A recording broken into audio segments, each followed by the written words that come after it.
time, please. Mr. Secretary, how many delegates do you have sewed up at this time? When it comes to delegates, neither do we sow nor do we reap. I The Secretary said... is making a joke. What he means is... Next. What about ex-President Hoxton? Have you got his endorsement yet? In a word, no. Do you think you'll get it? I don't know. There's a rumor he's in Philadelphia. You ask him. Yes, he's upstairs. He's going to make a statement tonight. He sits between you and Senator Canwell. Then I guess we'll just have to wait until tonight. Yes. Mrs. Russell, what do you think your husband's chances are? We just have to wait for the convention, don't we? Mr. Secretary, if there's a deadlock between you and Senator Cantrell, who do you think will be the job loss candidate? Jack Parr. I'm sorry, but I'm not about to build up a dark horse when I'm doing my best to look like the light horse. Sir, what do you think of Governor Merkel's chance? John Merwin's a very talented young man. We don't know much about his background yet, but we will. Would you consider Governor Merwin as running mate? I might. He's one of a group of talented young men. We'll have to see. Mr. Secretary, how did you interpret the Gallup poll this morning? I didn't interpret it because I didn't see it. Next. Senator Campbell picked up 2% on each last week. Yes, but we're still leading the country by 9% with an overall... But you can say that I don't believe in polls. What the Secretary means... Is that I don't believe in polls, regardless of accurate or not. And if I may bore you with one of my little sermons, life is not a popularity contest. Neither is politics. And it's up to a government to make sure that the people understand the issues and not pay attention to popular opinion. Next. Does that mean you don't respect popular opinion? You think the president ought to ignore what the people want? If the people want the wrong thing, if they don't understand an issue, if they've been lied to by the press, by some of the press, then it's up to the president to ensure that the public understands things his way. He has to convince them that his way is the right way. Yes? Don't the people mistrust electoral? I'm glad you asked that question. You know, Bertrand Russell seemed to think so. He once wrote that the people in a democracy tend to feel they have less to fear from a stupid man than from an intelligent one. Bertrand Russell. Same name. Yes, but unfortunately not a relative. Wasn't Bertrand Russell fired from City College of New York? Yes, he was fired, but only for moral turpitude. Not for incompetence as a philosopher. What image do you think Senator Campbell is projecting at this moment? Image? Well, he's behaving himself, if that's what you mean. But don't you think that his image has changed in the past year? I'm afraid I don't know much about images. That's one of those advertising words that they use to sell the image of a product rather than the product of itself. And many times, you know, the product is a fake.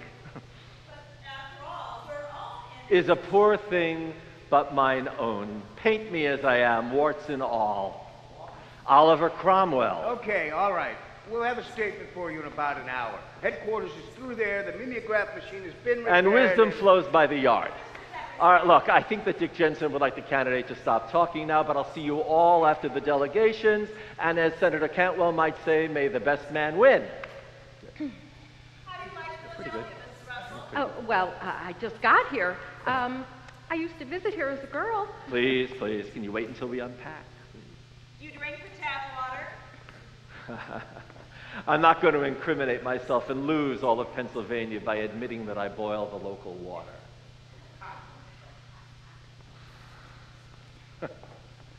Bertrand Russell? At a press conference? All right, Dick. No more jokes. Please. From now on, we project blandness. Huh? After all, a candidate mustn't seem, he must be. And no matter what happens, I shall smile. Serenely, fatuously, eluctably smile. Floods destroy the Midwest, and the candidate smiles. Half the world is starving, and the candidate smiles. War is declared, and the candidate smiles.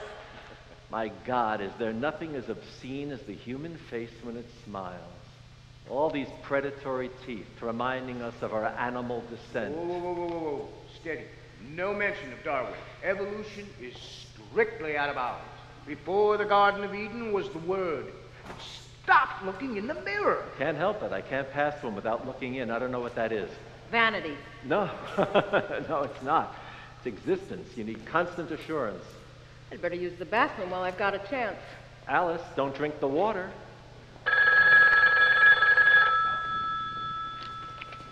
Hello?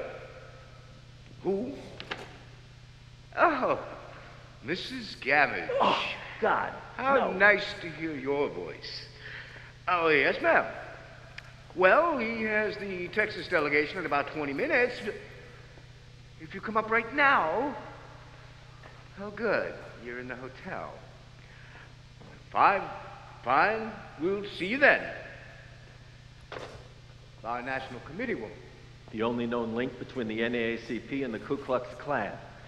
How does she do it, Dick? How? Bill, may I ask you a personal question? Personal. It's the only kind we have between us.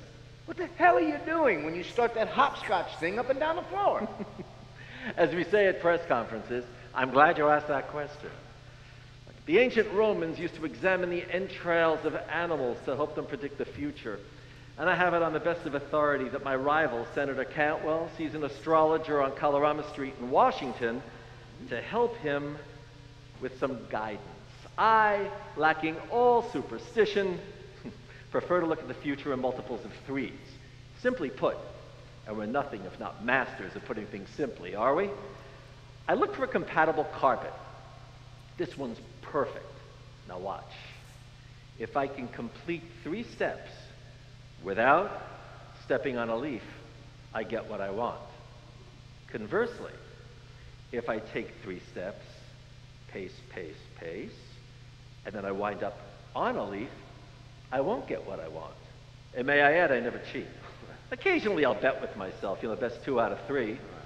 And, all right, now watch. I'm talking to a man, and if he doesn't answer me by 3, I will get what I want.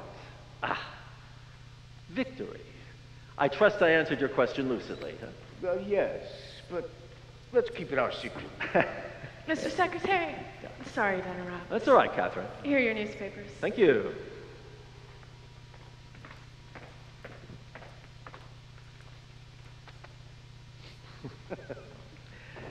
Yeah. My own vice is the daily horoscope.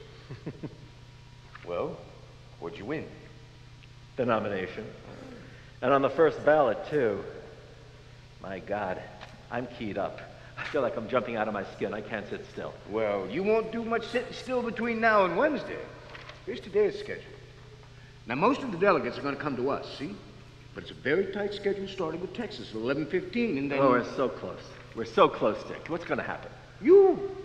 We've got the delegates. It's yours on the first ballot. If you get ex-President Hochstetter's endorsement. It's true. Mrs. Scavenge. Oh, God. God. Vile wretch. Stand that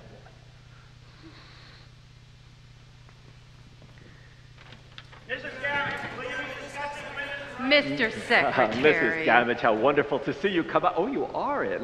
Have a seat. Can I get you a drink? You know Dick Jensen, my campaign manager, do you not?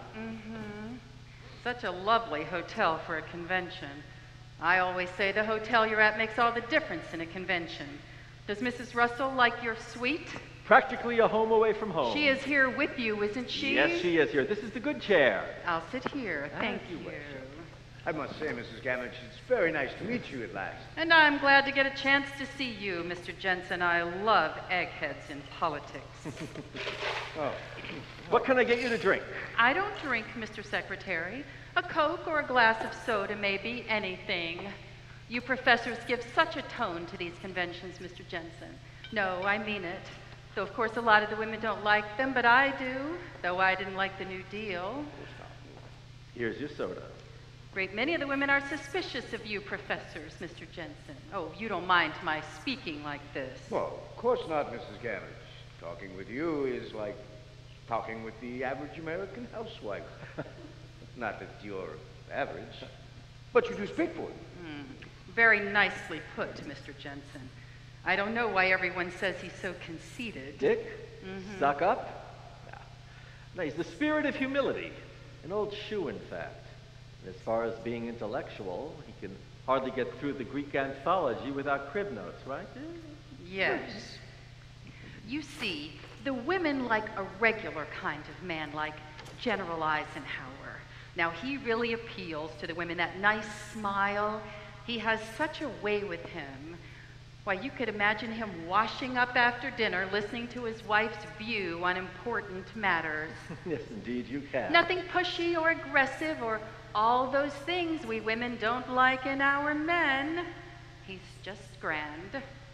Now, Mr. Secretary, there's no doubt in anyone's mind you're going to get the nomination on the first ballot. Doubt in my mind. Yes. Let's face facts a minute.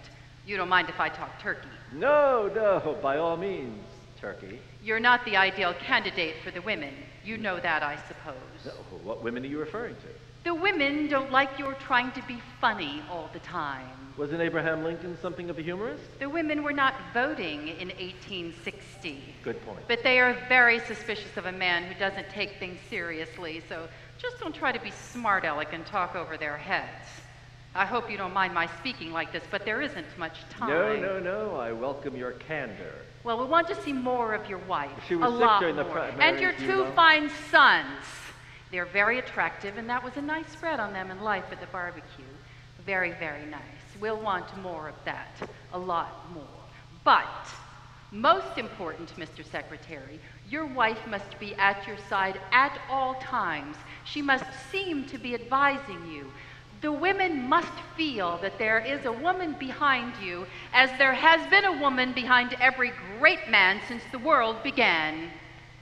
Mrs. Gamage, if I am nominated, my wife will certainly be there campaigning with Yes, me. she's a tremendous asset, Mr. Secretary. I don't need to tell you. The women like the way she doesn't wear makeup and looks like a lady and seems shy. She is shy. She doesn't make the women feel jealous, and that's good. Keep her with you, Mr. Secretary, at all times. It did Adlai Stevenson great harm not having a wife and trying to be funny all the time, too. Great harm. Now, I want to ask you a blunt question. What truth is there to the rumor that there's been marital discord between you and Mrs. Russell? Mrs. Gamage. Yes. My wife is here with me in Philadelphia. If I am nominated, she will do her best Could to be I a good see campaign her? wife. Of course you can. Thank you. Alice, come on out. Meet Mrs. Gamage. Now, Mabel Cantwell is such a nice woman. Really, one of the girls. You feel you've known her your whole life. Why, the last time I was in Washington, she gave a lovely dessert luncheon for me with 4 tables of canasta. How very nice to see you. You couldn't look better. No, I mean it.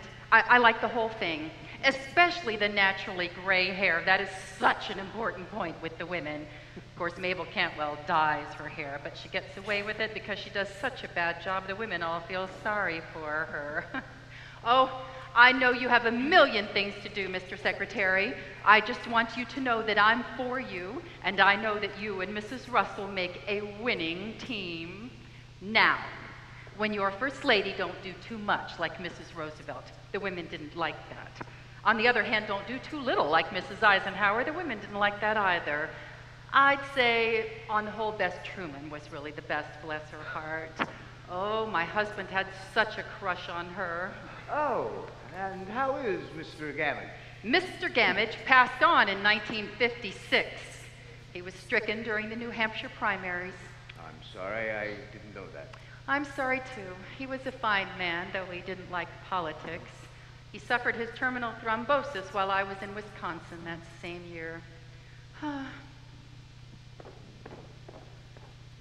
Go to it, Bill. The women are in your corner. I can't tell you what that means to me, Sue Ellen. And us girls will have a get-together real soon, and that is a promise. I do hope so, Mrs. Gamage. Oh, by the way, a little bird tells me Joe Cantwell has a surprise for you. Surprise. He's going to smear you with something, so they say. Smear me. But here I am telling you what you already know. I'm sure you can handle it. Goodbye, Bill. Alice. Dick. Smear you, Bill. With what? I don't know. Well, Alice, Word has come from on high. We're about to have a visit from our distinguished ex-president. Well, I must say, he is one of the ones I like. Except when he tells those long stories. Which will it be? The kiss or the knife? Oh, come on. Like the rest of us, he loves a winner. And he does like you, Bill. I don't know. He's a funny old bird. Yes. The volunteer women for Russell are on the mezzanine. They'd like to know if they can see Mrs. Russell. Are you up for it? Of course I am. Tell them I'll join them in a few minutes. Copies of the Secretary's speech for tonight. Thank you. I'll check them now. Let me take a look. I'd like to know what I'm saying. Come on, Bill. You know your speechwriter's the best The best that money can buy, I know. They've written speeches for Dewey and Truman and Roosevelt and Eisenhower and Hofstadter and Harold Stassen, which only goes to prove that they are men of overpowering conviction. Well, would you like to write 4 speeches a day on top of everything else? Yeah, I'd love to, but who has the time? This is the lowest of the low. Speech by committee. Not to mention president by committee. Here, Dick, tell them again, would you please, that the word alternative is always singular. There can only be one alternative per situation. I will denounce them as anti-semanticists. Dick, only one alternative per situation. Unfortunately, that's grammar. And marriage? I'm, sorry that we're in such close quarters. I don't mind if you don't. Odd after all these years, isn't it? All these years apart, separate rooms, separate lives. Someone sooner or later always says, politics make strange bedfellows. Yep. And certainly there's nothing stranger than the two of us in the same room. I have a feeling that I'm not the first candidate to be in this position. Bill, don't apologize. I said I'd do what I could to help, and I will. Besides, if I were to ask for a divorce now, you couldn't be president, could you? I wouldn't count on that. It would be awfully difficult. It's considered bad form to get rid of the old wife. You know, I do want you to be president. Why? I don't know. Perhaps I'm suddenly ambitious. Perhaps I want to be first lady. Or perhaps I look forward to seeing you occasionally. Oh, don't look so alarmed. Only in the line of duty. You know, an occasional meeting in the East Room, an ambiguous encounter in the Lincoln bedroom. Alice. Yesterday, a woman from the press wanted to know what changes I would make when we moved into the White House, and I said that nothing of a structural nature would be changed. Will it? You know, I sort of like the idea of the two of us getting back together again. Bill, I am not a delegation from the Legion of Decency. You don't have to charm me. I wasn't trying to. I mean it. I know it's been tough. Tough? Only for you. You're the one with the problem. How to get girls into the White House? Or will you have a special place on K Street where the president, in disguise, of course, can go to meet new people? Why do you say things like that? Obviously, because I'm frustrated. Isn't that the usual excuse women give? And isn't that the usual reason? When the desire to make love to somebody goes, it goes, and nothing on this earth can get it back. Between us, it went. For you. Well, I suppose all I wanted really in a marriage was a good friend. And instead, you got a very conventional girl who wanted a husband, who wanted to... No, I will not put that same record on again. I don't know why, but we never manage to say anything new when we get onto the subject of my inadequacy and your... What shall we call it this time? Athleticism? Since, according to the ground rules of our marriage, we may call it anything except plain old-fashioned promiscuity. Look, if you don't want to be involved in this ridiculous charade, drop out now. Quit. Go now. Quit? Yeah. Certainly not. I like circuses. Besides, I'm good for you. Isn't that what Dr. Artinian said after your breakdown? You are the link, he said, between father and sons, between William Russell and the world. Dr. Artinian was right. But I wonder what I would have done that summer at Watch Hill when we first met at the club if someone had said, that handsome young man you've just fallen in love with will always need you as a link.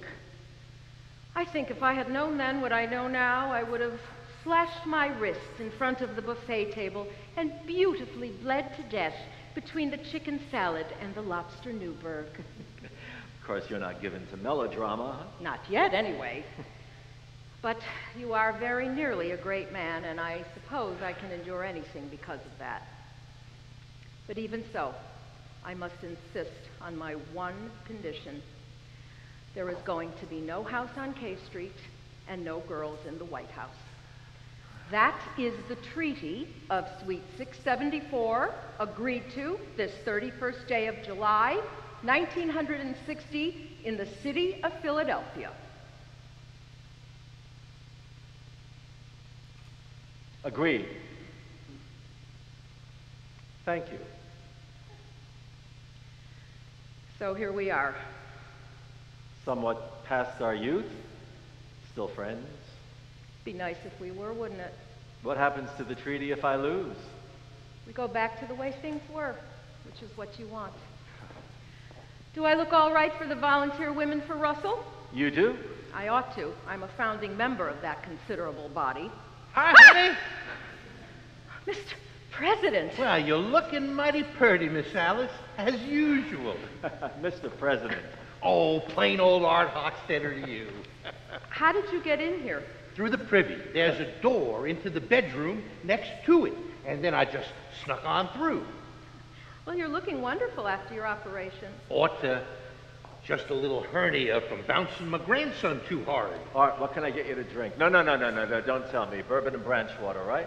With which I shall strike a blow for liberty. Don't tell anybody I'm up here. Tell me, son. Mrs. Russell, how are you enjoying Philadelphia? How do you like politics? I like it so much, I'm beginning to worry. Awful, isn't it? Worse than gambling, I sometimes think. Me, I was hooked when I was no more than that high. And a certain four-flusher named William Jennings Bryan come to town. It was his last campaign. Oh, they shot the works, torchlight parade, picnic, the works. And then back on top of an old dray out in the field, this fella gets up. And you never heard such a hollering from a crowd. And a big man he was, about 9 foot tall, or so he seemed to me, and a big red face. And when he spoke, why, it was like thunder on a summer evening. Oh, and everything was still for listening. You know, I used to know that speech by heart. It was the famous one. You shall not press down upon the brow of labor this crown of thorns. You shall not crucify mankind upon a cross of gold. And then Bryan lost the election. So he did. So he did. But it was then and there that a certain young farm boy named Art Hochstetter said, I'm going to be a politician and get the folks all riled up and have plenty of barbecues and go to picnics and have the pretty girls a-hanging on my every word. You know, Art, your endorsement means a lot to anyone who's seeking the nomination. I know that. So why don't you just indulge an old duffer? After all, getting you boys to listen to my stories and squirm a bit, wondering about where I'm going to put my money on, about the only pleasure I got left. I'm squirming. Well, Bill, I've got a fatherly feeling about you. And I feel the same way. Yes, but I still have certain doubts. Doubts? Yes. You know, I'm kind of responsible for your career. You were my Secretary of State, and you were a swell one. But you know that people don't give a damn about Secretary of State. Think the whole foreign thing's a mess anyhow. And the man that's got to deal with it, well, plain folks sort of believe that the Secretary of State, by definition, is a foreigner. And if he's not happy, he should go back to where he came from. Exactly. And you were a very fine governor before that, although Rhode Island is hardly what we call a king-making state. But it's not your ability, I doubt. Hell no. You're 10 times more qualified than I ever was. And look at me, one of the greatest statesmen of all time. You're pretty good. I certainly was. I certainly was. Although that has to be our little secret. After all, there's been no popular movement to add me to that rock garden on Mount Rushmore. But I suppose that's my problem. My objection to you, though, has always been prejudice. You're one of them fancy Dans from the East, and I am, if nothing else, a realist. The age of the great Hicks to which I belong is over. People trust you rich folks. Figure you got so much money of your own, you don't need to go around stealing theirs. Even though folks that are out there hankering for that Rockefeller, they seem to think if they elect him president, he just may pay the entire national debt out of his own pocketbook. Hell, he were to do that, I might vote for him. Art, what do you think of Joe Cantwell? Well, now that's a leading question. Well, I am proposing myself as a leader. Well, then I'll follow. Joe Cantwell is nothing but ambition. Pure, naked ambition. And to get elected, he will lie. Yep. He will cheat. Yep. He will destroy the reputations of others. Yep. Good, then I can count on your support for the nomination. Hell no. Just because a man's a bastard don't mean he wouldn't be a good candidate, or even a good president. A good... Joe, you can't be serious. Well, you gotta admit, boy sure does know how to operate. Not operate, accommodate. I mean, if the people are conservative... He'll be conservative. And if they're radical... He'll be radical. Why, the boy is a kind of ringtail wonder, and don't you underestimate him. Oh, I don't. You know, he hasn't got your brains, but then very few of us do. Come on, Art. No, really. You're one of them superior kind of boys that we don't often see in politics. Well, Joe is more like me, one of the mediocre ones. Just a bit smoother, newer model. He is nothing like you. He'll do anything to get elected. That makes him dangerous. Oh, I don't think that's accurate at all. And at least he knows his own mind. I don't know my own mind. Well, the trouble is, son, you got such a good mind that you're always worried about how complex everything is, that important problems don't get solved. I'm not that subtle. I'm not that undecided. I am not Prince Hamlet. Hamlet? A lot of good speeches in Hamlet. A lot of good speeches in you too, Bill. Art, don't support Cantwell. What makes you think I'm going to? I'm not speaking for myself now. I'm speaking for the country. Well, at least he's not afraid to act. Neither am I afraid to act. Oh, I seem to remember a conference you were at with the Russians. Oh, right. And you were all set, if I remember correctly, to agree on a treaty to continue nuclear tests.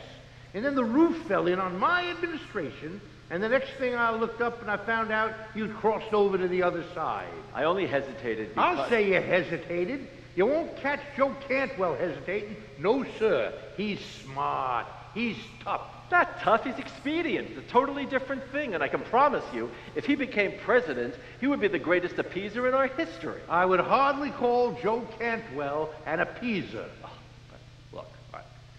Suppose, just suppose, China decided that they wanted to occupy Taiwan. All right, now look, we'd be faced with another world war, the last world war. It's the kind of thing that you and I think we could handle, you know, without going to war and without losing Taiwan. But what would Cantwell do? He would check the Gallup poll. And what would the Gallup poll tell him? The average American is asked, would you like to chance being blown up in order to save Taiwan? And they would say, hell no. So what would Joe do? He would do the popular thing. He would say, the hell with Taiwan, and we'd be one day closer to the day that we're all dreading.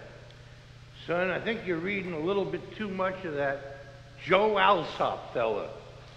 Things are never quite that bad. You know, it gets mighty lonely in the White House. More for me, I think, than for you. I wasn't used to big houses with a lot of servants, the way you were brought up. No, and the worst part, nobody you can believe in. That's the awful thing. Everybody lying to you all day long. And then my wife died, and I thought, things couldn't get any worse than that. Tell me, son, do you believe in God? Well, I was confirmed in the Episcopal Church. Hell, that's not what I'm asking you. I'm a Methodist, and I want to know, do you believe in God hereafter? No, I believe in us, in man. You know, I've often pretended that there was a God for political purposes. Yeah. So far in this campaign, I haven't lied once. I haven't used the name of God once either.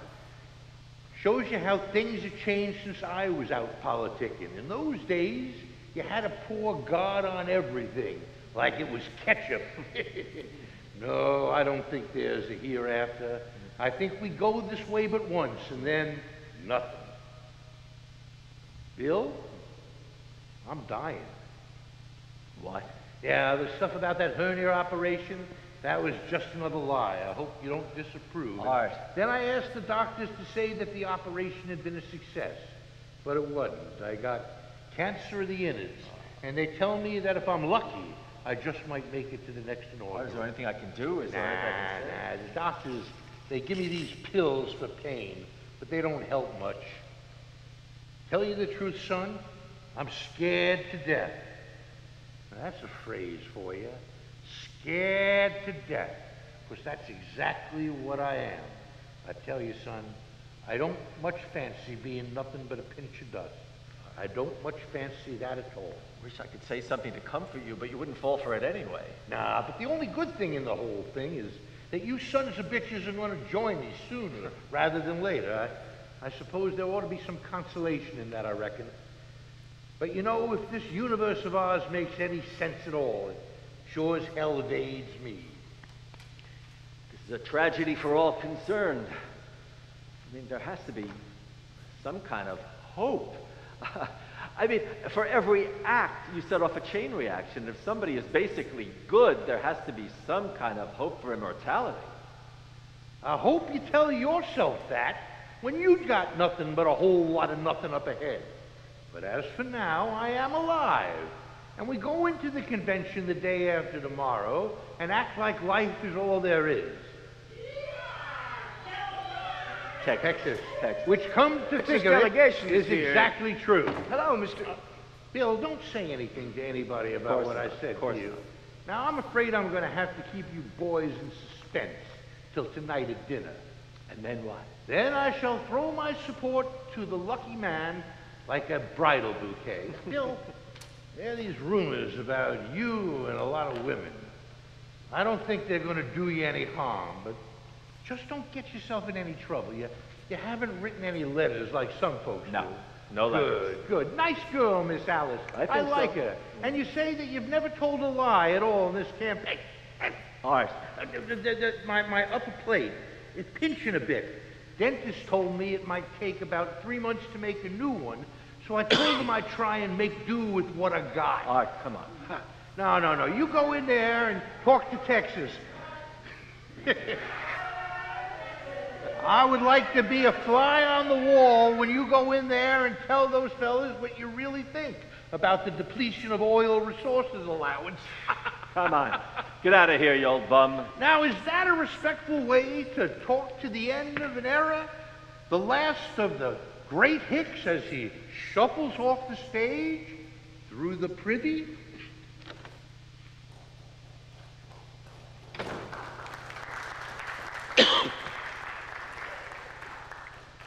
Well, what did he say? We won't know until tonight. Ah, he's going to come out for you, I know it. No, he's going to support Cantwell. Oh, you're crazy. No, he is. Now, come on, hurry up. The natives of Texas are getting restless. And remember, on the oil issue. I know, double talk. Oh. And for those that we are about to deceive, oh Lord, make us truly compassionate. Come on.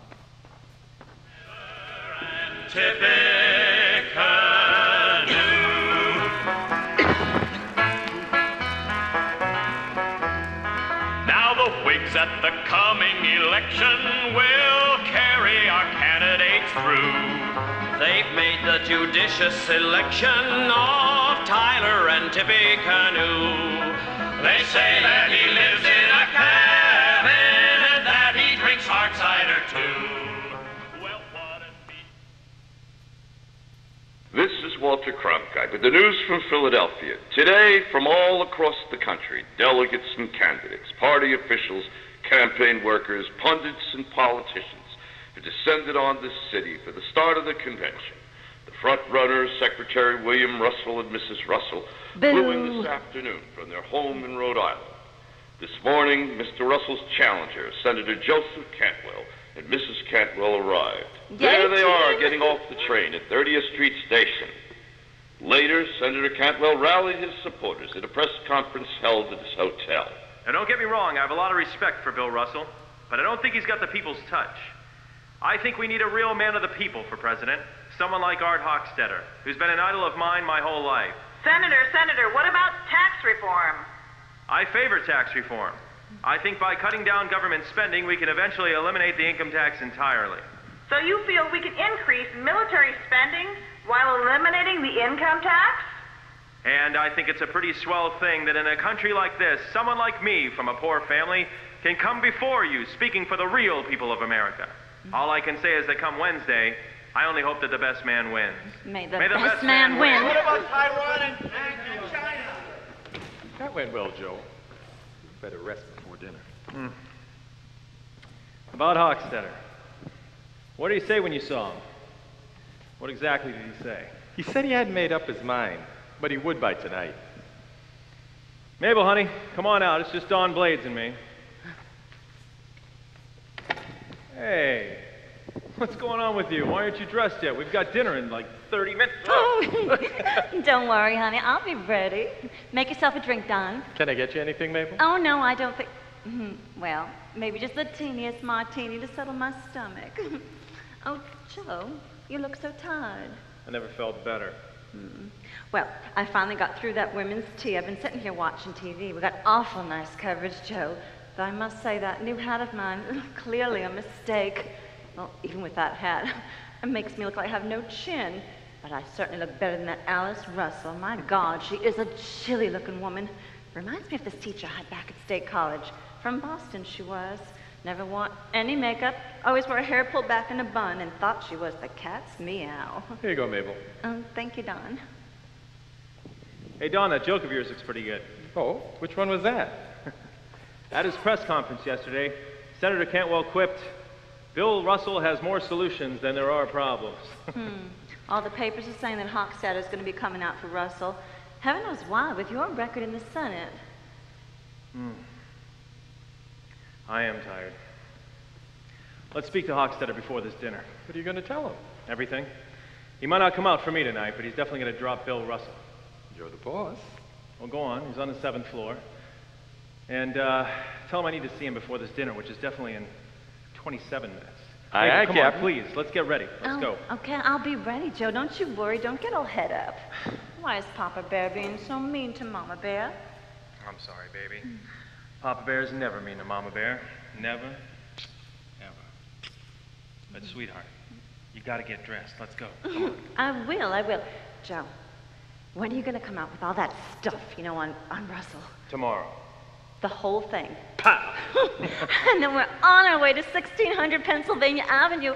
It's so thrilling. I mean, it seems like just yesterday we were struggling, barely able to pay to have Gladys's teeth straightened. And now look at us. Papa Bear and Mama Bear and all the baby bears in the White House. Have you seen my electric razor? I'll get it. What about the latest Gallup poll? Oh, I think Don Blades has got it. Anyway, you're up 2% from last week. 12% undecided. Merwin's gained 1%, and Russell is down 2%. What about Red China? Oh, 47% against recognition, 23% in favor, 30% are undecided. Thinking of wearing this green satin dress tonight. It's the one that, Don Brooks sent me from Neiman Marcus. It looks real summery and nice. It's not enough in favor. Bill Russell's a real fool making an issue out of China this soon. I had my hair done in the hotel this morning by that nice man. Very nice, but terribly swishy. Anyway, I don't think he got my curls too tight. What do you think? He said Alice Russell had her hair done there as well. Said she won't even entertain the thought so much as putting a rinse in her hair. Well, bully for her. She looks easily 10 years older than she is. Joe, do you think I put on some weight? In the hips, maybe? Honey, you paying attention to me? No, I suppose you're not. You never pay attention to poor Mama Bear anymore. Joe, have you ever been unfaithful to me? No. Listen, did you see this latest article by Phil Lichtman? Listen to this. The country's affairs would be in great shape if only William Russell were the next president of the United States. Boy, I don't know why I don't appeal to these would-be intellectuals. I guess my image just doesn't project the way that his does. Well, look at you. Now you, baby, look good enough to eat. Oh, no, stop. Come Hey, on. you're going to mess up my hair. Here, help me with my zipper.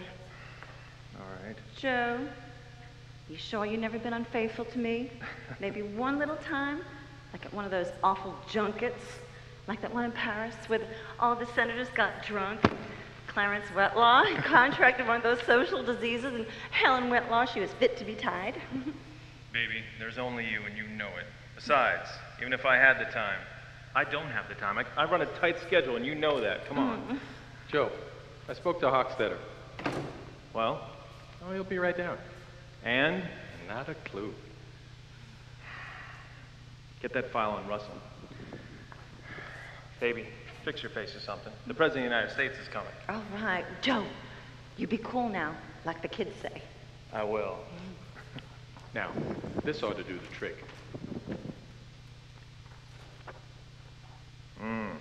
I'll say it will.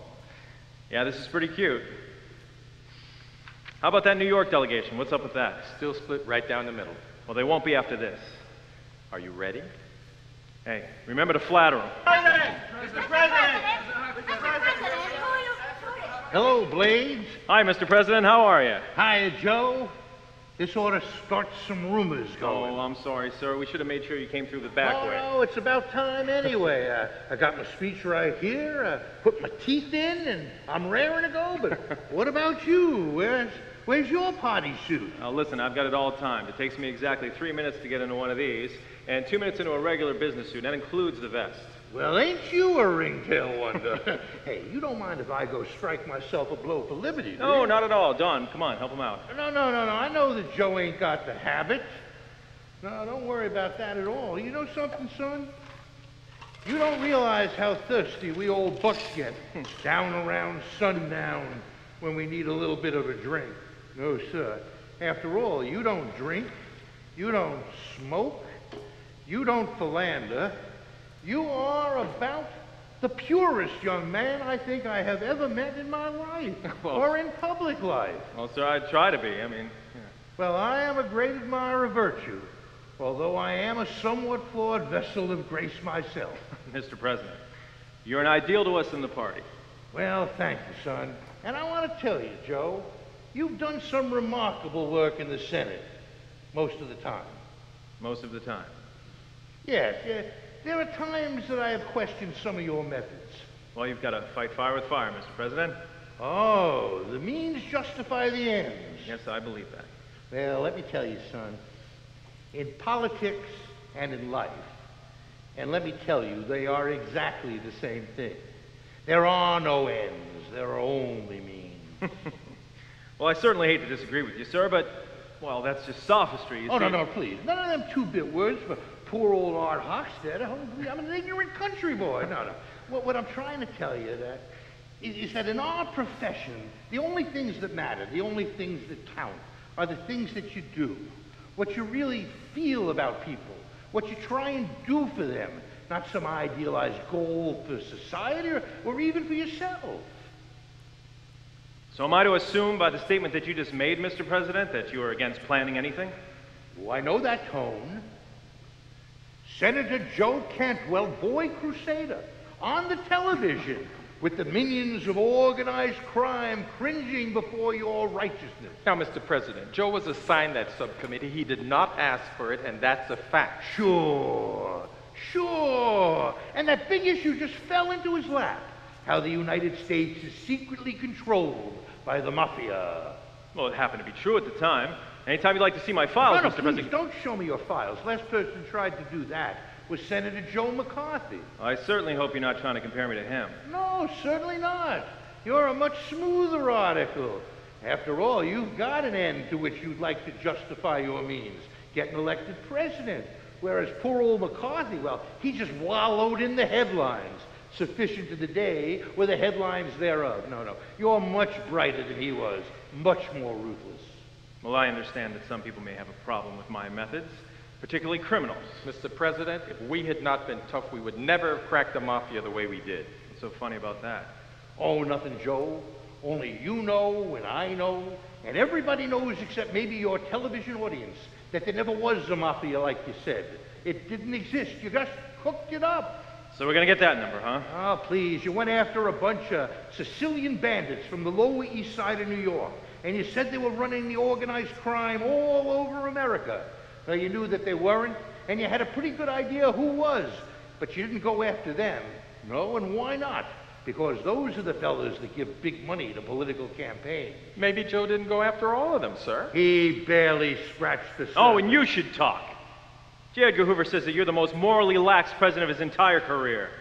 My opinion of J. Edgar Hoover will be best expressed in a memoir, to be published long after I'm gone, or when they dig up a time capsule, long after he has cleansed the Republic of undesirables. Well, J. Edgar Hoover's a great American.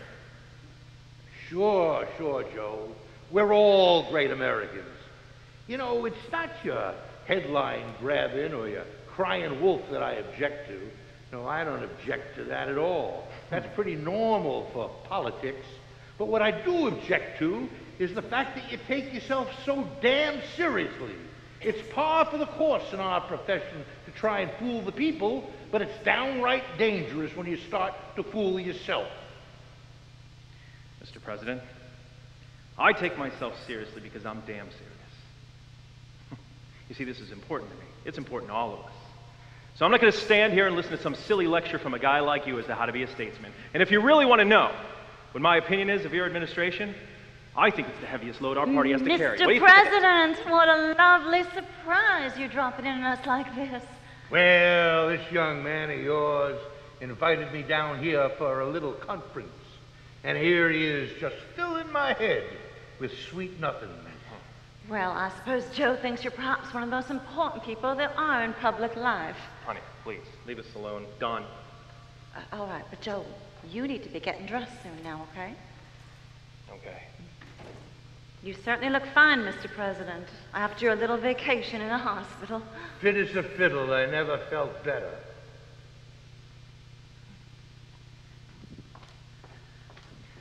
I apologize, Mr. President, for flying off the handle like that. It's all right, Joe. Why don't we just chalk that up to a little bit of pre-convention jitters? Now, I don't suppose you invited me all the way down here to discuss the virtues of J. Edgar Hoover. No, I didn't. Now, it's no secret to me that you don't like me. Actually, you're right. I don't now, and I never have. Well, I don't happen to like your type of politician.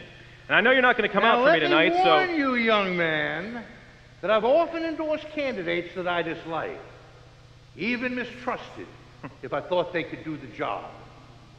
Well, in that case, I've got something to show you. It's about your good friend, William Russell. It's all here in this file, and I'd like for you to take a look at it. What's wrong with you? Oh, nothing. Just a little pill to pep me up. Tell me, son, do you believe in God? Yes, I do. And a hereafter and a day of judgment? I do. If I didn't think there was any more to all this, I'm not sure I could go on. I'm a very religious man in a funny way. I'm sure you are. I often wish that I was. You know, dying is no fun at all. And that's exactly what I'm doing, dying. Well, here it is, a complete statement on his medical health. Don't ask me how I got it. My means might have been ruthless, but for once I think that you'll agree that the ends were worth it. What is this crap? Well, several years ago, your friend William Russell had what's known as a nervous breakdown. I know that. Well, then you also know that he was raving mad for nearly a year. He was not raving mad. It was exhaustion from overwork. Well, that's the press release. The real story's right here in I this file. know the real story. Well, then you know it's political dynamite. You know it's all about his mental state. You also should know I'm it's not about... even going to speculate. And all the big words are there. Manic depressive, paranoid delusion, attempted suicide. He never tried to kill himself. Oh, really? Okay. It says right here that he did. You see? Suicidal tendencies. We all have suicidal tendencies. He never tried to commit suicide. Yeah, but the point is he could. You just said he did try. I never said he did. I said that he could. And all that mixed up with his messing around with other women, I mean, what... So what? Oh. I guess that you think his promiscuity is admirable. Son, I was brought up on a farm, and the lesson of the rooster was not lost on me. There are a lot of men need a lot of women, and there are a lot worse things than that. Really? What do you mean by that? Oh, there's always talk about men in public life. Hell, when I was in the White House, they said that I had syphilis and that I was keeping a colored girl in an apartment over in Alexandria. Silliest damn story I ever heard, but it seemed to give a lot of people a lot of pleasure, so I guess that made it all right. And then this Kinsey fella writes a book about how a lot of married men are doing this and how a lot of married men are doing that. And it seemed awful peculiar to me that with all this so-called activity going on, there was a whole lot of nothing happening All right, anywhere. fine. Then let's leave the moral issue out of this. You really think that it's a good idea to elect a man president that's mentally unstable? He is not mentally unstable. Apt to crack under stress. So that's your little number, is it? If he doesn't drop out of the race, I'm going to make sure that every single delegate gets a copy of this. And then I'm going to challenge Russell openly. And I'm going to ask him himself. I'm going to say, Russell, you think it's a good idea with a guy with your mental state to be president of the United States? And frankly, I think you should get out of town before this hits the fan. Well, you're not Bill Russell. That ought to be obvious. And I suppose if he were here, his rebuttal would be that after he had that breakdown, he served a right rough period as my Secretary of State and showed no effects or any strain of that job as a result. Really? Well, one of these reports says that this behavior is bound to repeat itself. He's bound to have another breakdown. You and your experts, you can get those head doctors of yours to take as many positions as you want on any given subject. I realize that. That's why I'm going to propose that he be examined before Wednesday by a nonpartisan group of psychiatrists to determine if he's sane. He will never submit to that. Well, then he's got something to hide, doesn't he? You sure play rough, don't you, boy? I consider this a public service. See, I don't expect for you to come out for me. I don't expect your support. I don't even want your support.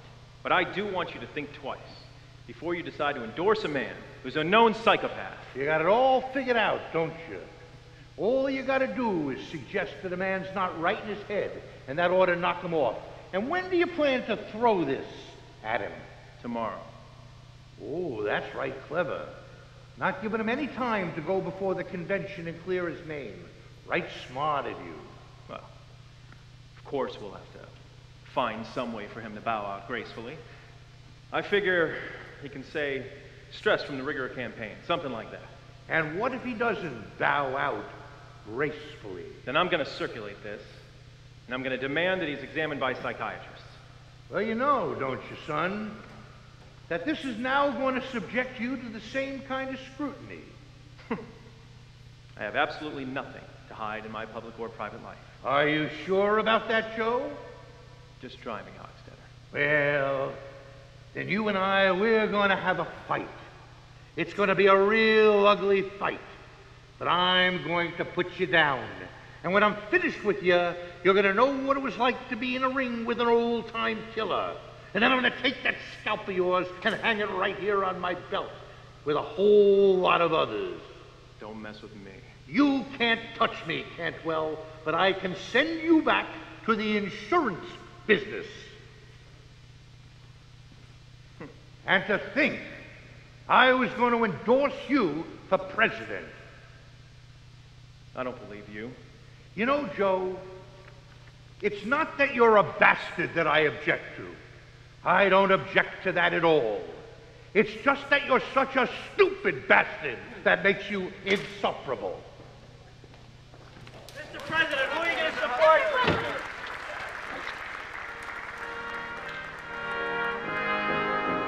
Old Abe Lincoln came out of the wilderness, out of the wilderness, out of the wilderness. Old Abe Lincoln came out of the wilderness, down in Illinois. Down in Illinois. Down in Illinois. Old Abe Lincoln came out of the wilderness, down in Illinois.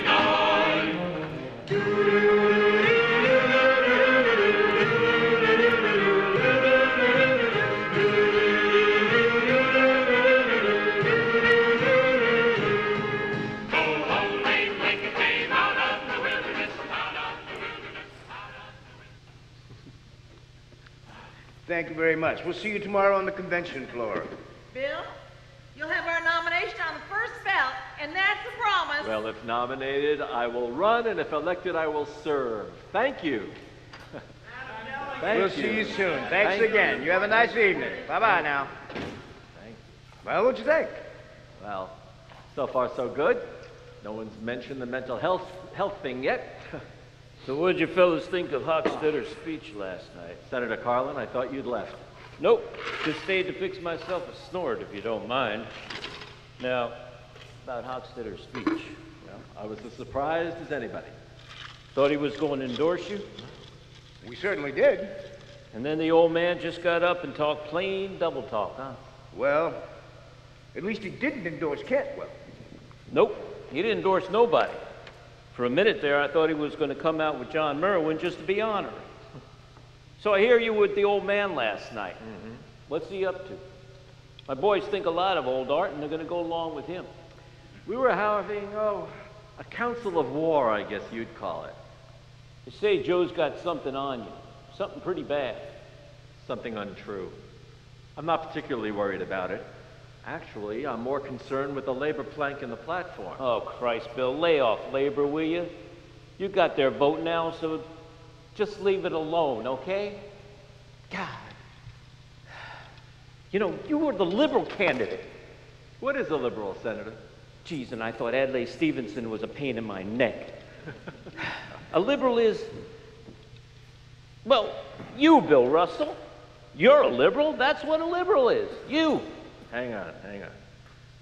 According to the dictionary, a liberal is one who favors reforms tending in the direction of further democracy. Well, I'm in favor of further democracy for the union's rank and file. Oh, Bill, please. I'm just a poor, dumb party hack from West Virginia. Sorry, Senator. One of the pitfalls of running for president is that you become a compulsive talker. I find that I'm answering questions that haven't even been asked yet. Well, let me ask you a question. Would you consider offering the vice president nomination to Cantwell? No. You know, for a compulsive talker, you sure don't have much to say on that subject. Geez, I hate an open convention. You just can't tell what's going to happen. They're never that open. Well, we could try for a Catholic. That seems to be the big thing this year. Well, for second place, that is. Bill, you got the nomination now. So let's just leave the controversial things alone. I can't help it.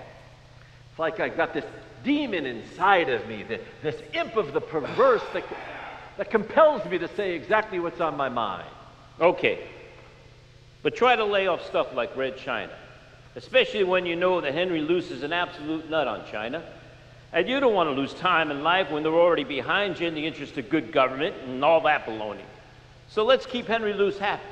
Once you're president, you can eat with chopsticks where anybody cares. I will be diplomatic. You know, Cantwell's releasing a statement today to all the delegates. He says it's going to knock you off. We're ready for him. Joe Cantwell may be the master of half-truths and insinuations, but we've got the facts. Yeah. All the facts? No man has all the facts. Hey, good luck, Bill. Let me know if there's anything I can do for you. I'm behind you 100%, despite that damn dictionary. Thank you, Senator. And you got a good drink here. This is good.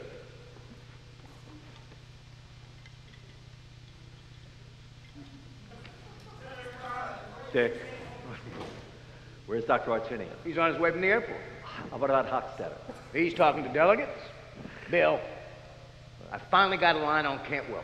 I got some real dirt. Well, for all the crazy stunts, I mean, this one really has to be the craziest, if you'll forgive my obsessive usage of words like mad and crazy. You could have cut the air with a knife when you made that crack about being driven by a mad demon. Well, they re-elected Eisenhower after he had a heart attack and an ileitis operation that didn't seem to do him any harm. Yeah, but there was never any question about his mind or his judgment being affected. Well, what's the score? Still on the ballot. Good. But just barely. I almost stepped on that leaf over there by the television. That one's a bitch. What happened with the horoscope today? AM, fine for getting a pair in order. PM, don't quarrel with a loved one. Bill, you may have to pull a Nixon. What does pull a Nixon mean? You go on television. You cry on the nation's shoulders with two Cocker Spaniels. No. Go out there and tell them that I'm not crazy? No, I will admit, though, that I could go in front of a camera and look right into that lens and say, honest, folks, I won't steal your money. But I promise you, Dick, what I can't do is look that lens right in the eye and say, honest, folks, I'm not crazy. I just had a nervous breakdown like any of you folks could. Why not?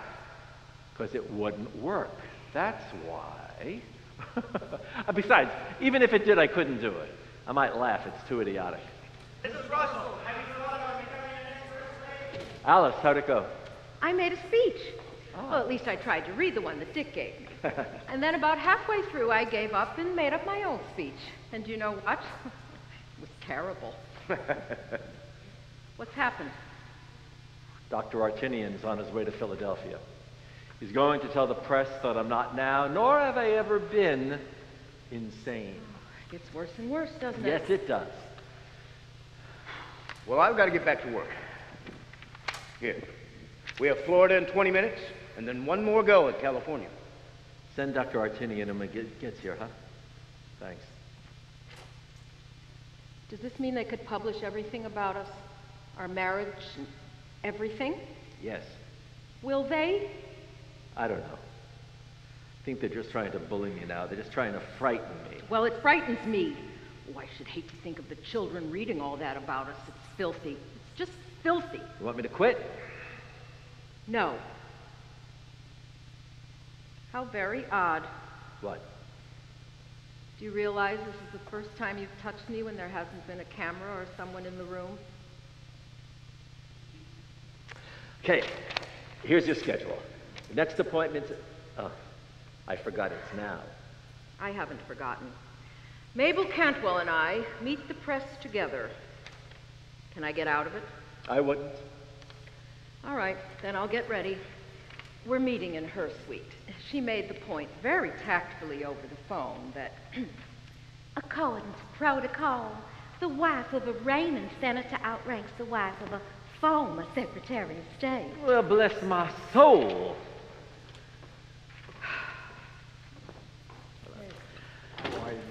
Robert, glad you can get away like this. I had to. How was your trip? Fine. Good, Fine. glad you're here.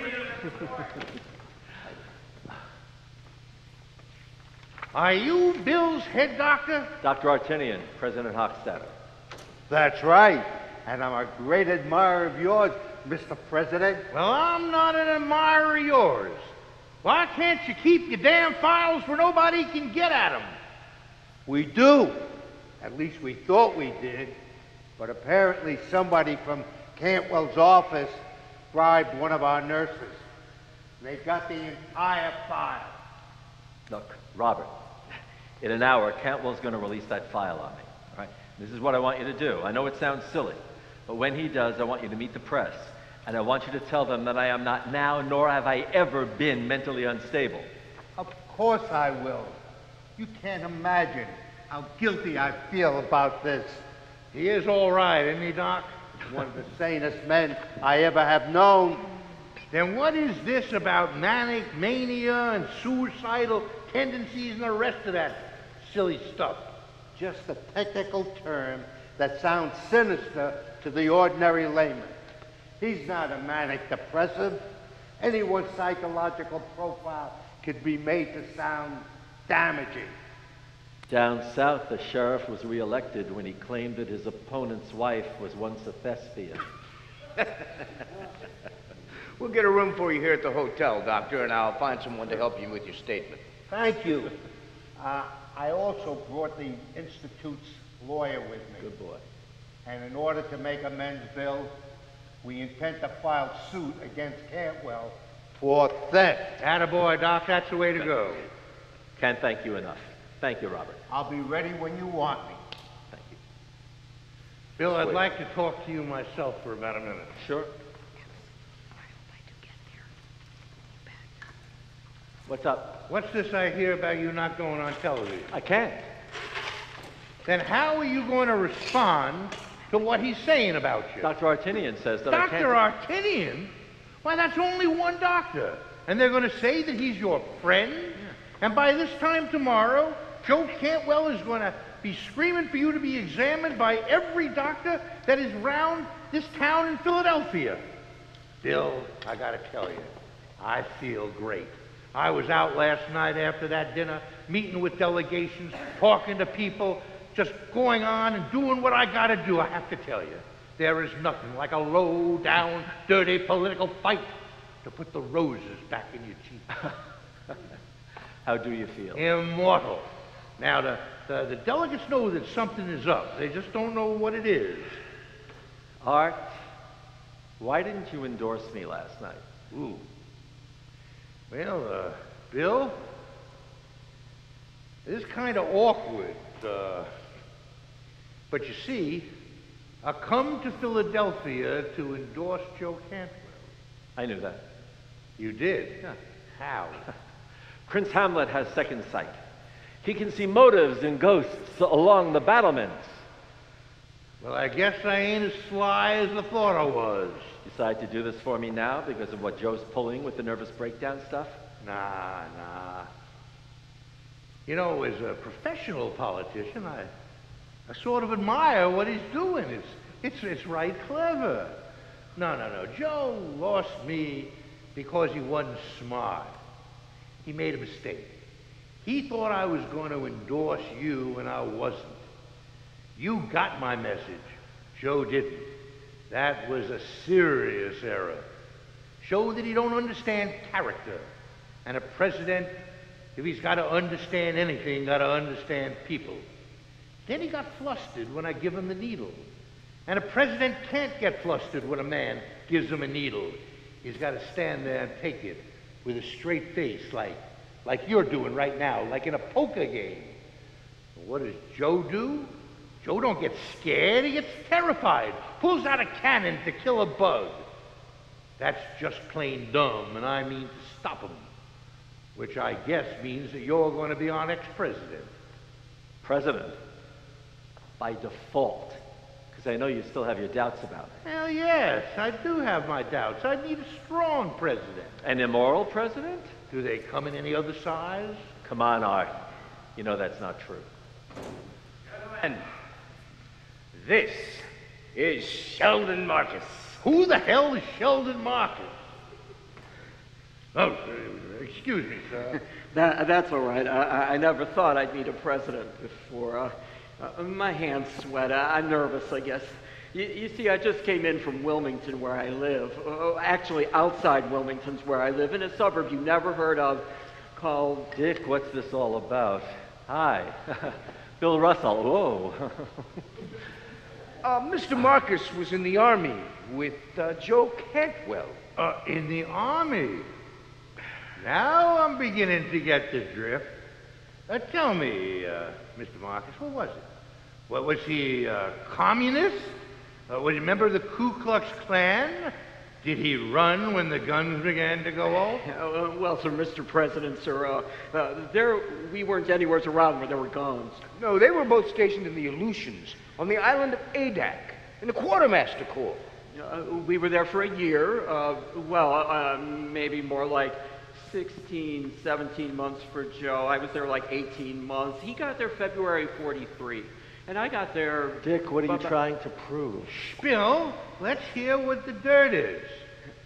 Well, Joe, I sure hate talking about him, telling him something so awful. I had a line on this months ago, and I finally tracked it down. Tell him, Mr. Marcus. Well, Joe Cantwell was a captain. And I was a captain, and Joe Cantwell was he was, you know how it is sometimes when there's all those men together and no female companionship? That's right. Though we did get some nurses later on, not enough to make much of a difference, and I mean, there were all those men. And no women? Well, for Christ's sake, Dick, cut it out, will you please? No, Bill, let's not get ahead of ourselves. Come on, you know Joe's not like that, and even if he was, so what? Who cares? No, Mr. Marcus, Captain Marcus, I find this interesting, very interesting. Well, keep going. It's a major, actually. I was promoted just before my discharge in 46. I'm in the reserve. the inactive reserve, but if there was ever another war, I would be right... Major Marcus, am I to understand by the way you are beating around the proverbial bush that Joe Cantwell was what we used to call, when I was a boy, a degenerate? Yes, sir, Mr. President, sir, that's just what I mean. I don't believe it. No man with that awful wife and those ugly children can be anything but normal. Patience, Bill. It don't matter whether you believe it or not. Well, that's beside the point. Even if it was true, I'm not going to smear him with something like this. Bill, I, like you, am a tolerant man. And I personally do not care if Joe Cantwell enjoys deflowering sheep by the light of a full moon. I just want to stop him cold. For Christ's sake, Art, it's one of the reasons why I got into politics, to stop this kind of crap. I mean, gossip instead of issues, personalities instead of policies.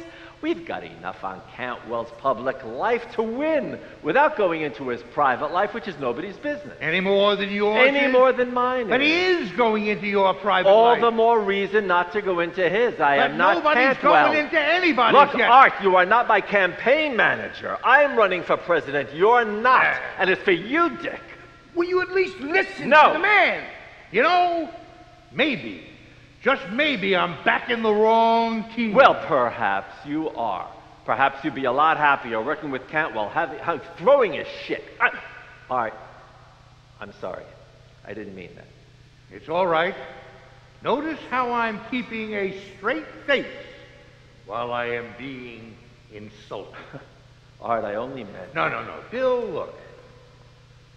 Would you just do me a favor to an old friend in his sunset years? Oh. And just sit there and listen to Major Marcus. Just listen. All right, Art. I'll listen. But only as a favor to an old friend. Good. You sit down there, Bill, and you relax. 'Cause it's not every day $1 million falls into your lap, or even the presidency. And as for you, Major Marcus, you make yourself comfortable too. And I will mix you a drink using these skilled old fingers while you tell us everything you can recall about Joe Cantwell on the island of Adak, omitting no fact, no matter how sordid. Well, sir, Mr. President, sir, there was this guy up on Adak. His name was Fenn, Bob Fenn. Well, that is Robert Fenn. I don't remember his middle initial, but I'm sure it's in the record somewhere.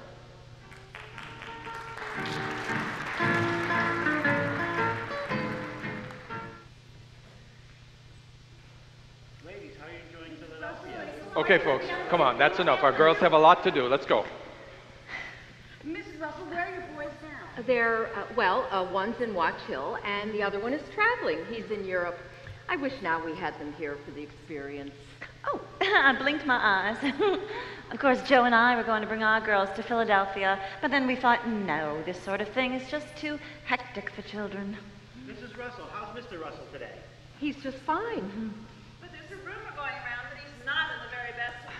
I've never seen him in better health. Of course, my Joe just blossoms during a campaign. Nothing ever seems to faze him. I don't know where he gets the energy. In fact, my Joe husband... Cantwell is a real dynamo. In fact, my husband was I believe my Joe has nerves of iron. Nothing ever upsets him. It's a great inner calm, I think, almost spiritual. My husband... Okay, everyone, that's it. Thanks. Come on.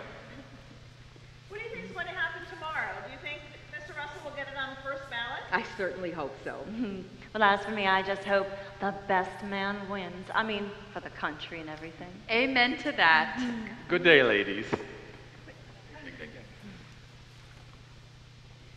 Well, my, that certainly was an ordeal, wasn't it, Mrs. Russell? I'm sure it wasn't for you.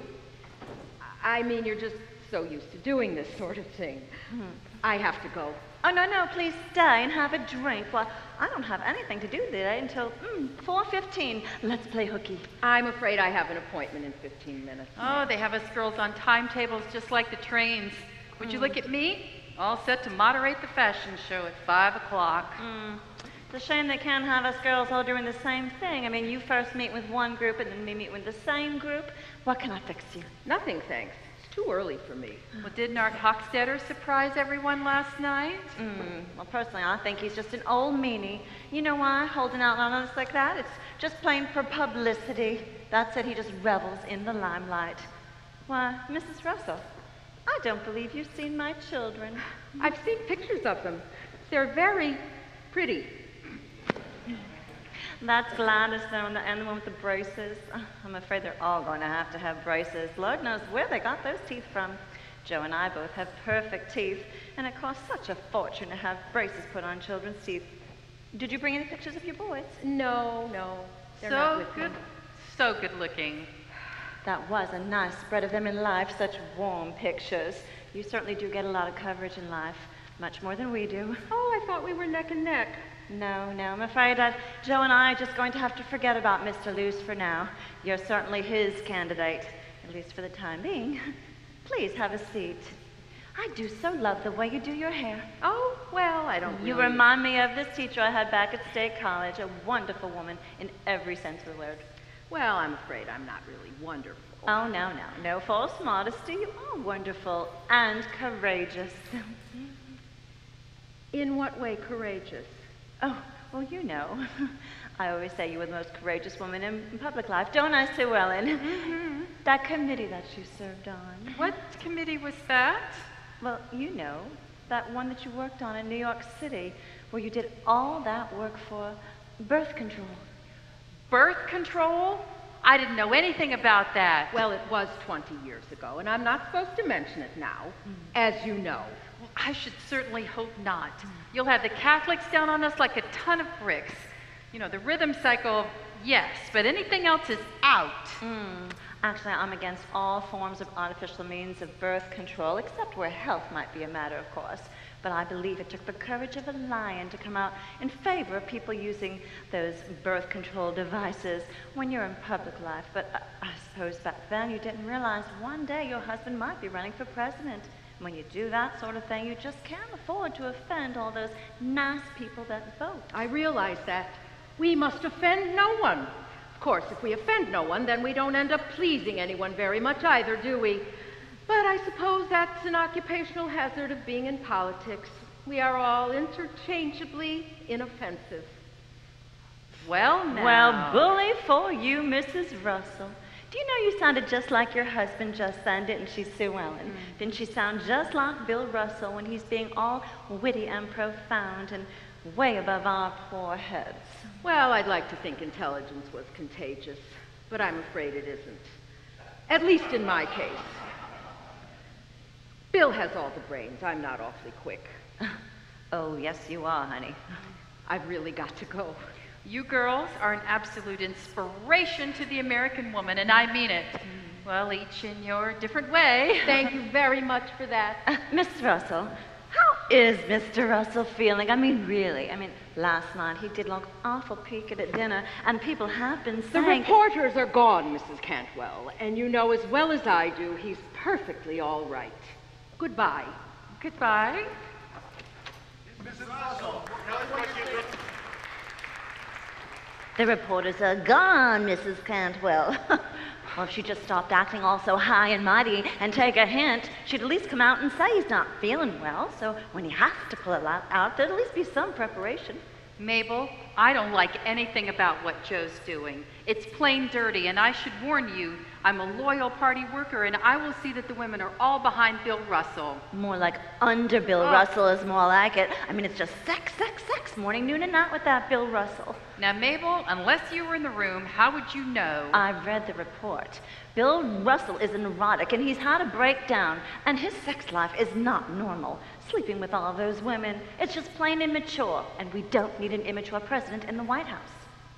We've had some very good presidents who slept around a lot more than Bill Russell ever did. And in the White House, too. Here come the men. I must get back to the women. That was funny. And let me ask you, who do you think is better, Jack Nicklaus or Arnold Palmer? I don't watch hockey.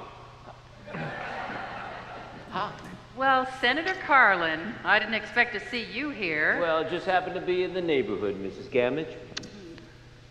Hey, Sue Ellen. Joe, I hope you don't mind if I take the bull by the horns and tell you right now that anything to do with private lives is out in politics. Oh, I couldn't agree more. It's an unwritten law, but it's a good one.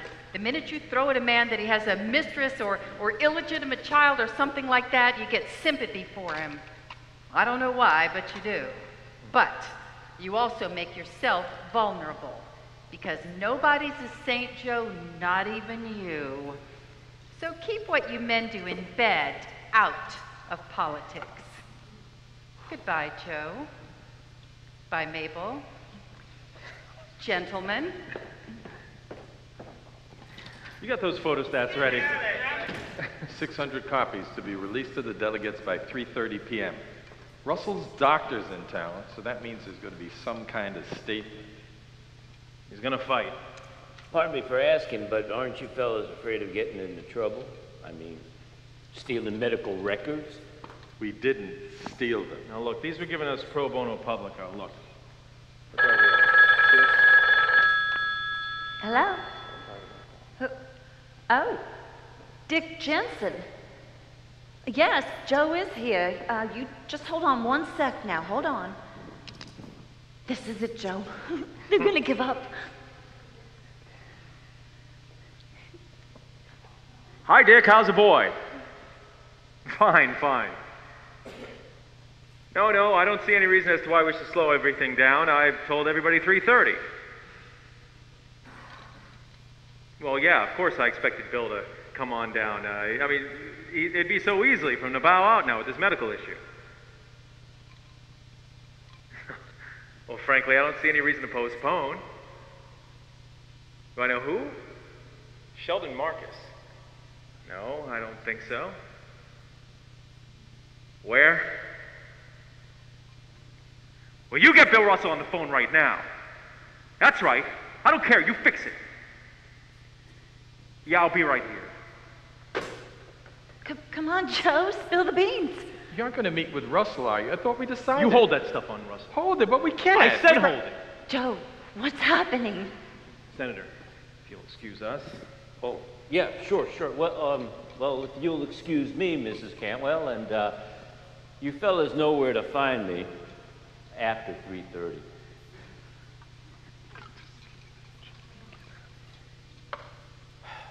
Now go on. Stop that release. Okay, you're the boss. Joe, what did Russell say to you? What's he gonna do to you? It's not... Oh, Joe, it's not... Oh, my God. What name is heard on every tongue? White as haze, haze as haze, on every breeze his praise is sung, and the country's all ablaze. We'll send him right to Washington in a few days, We'll send him right to Washington, children stay at home.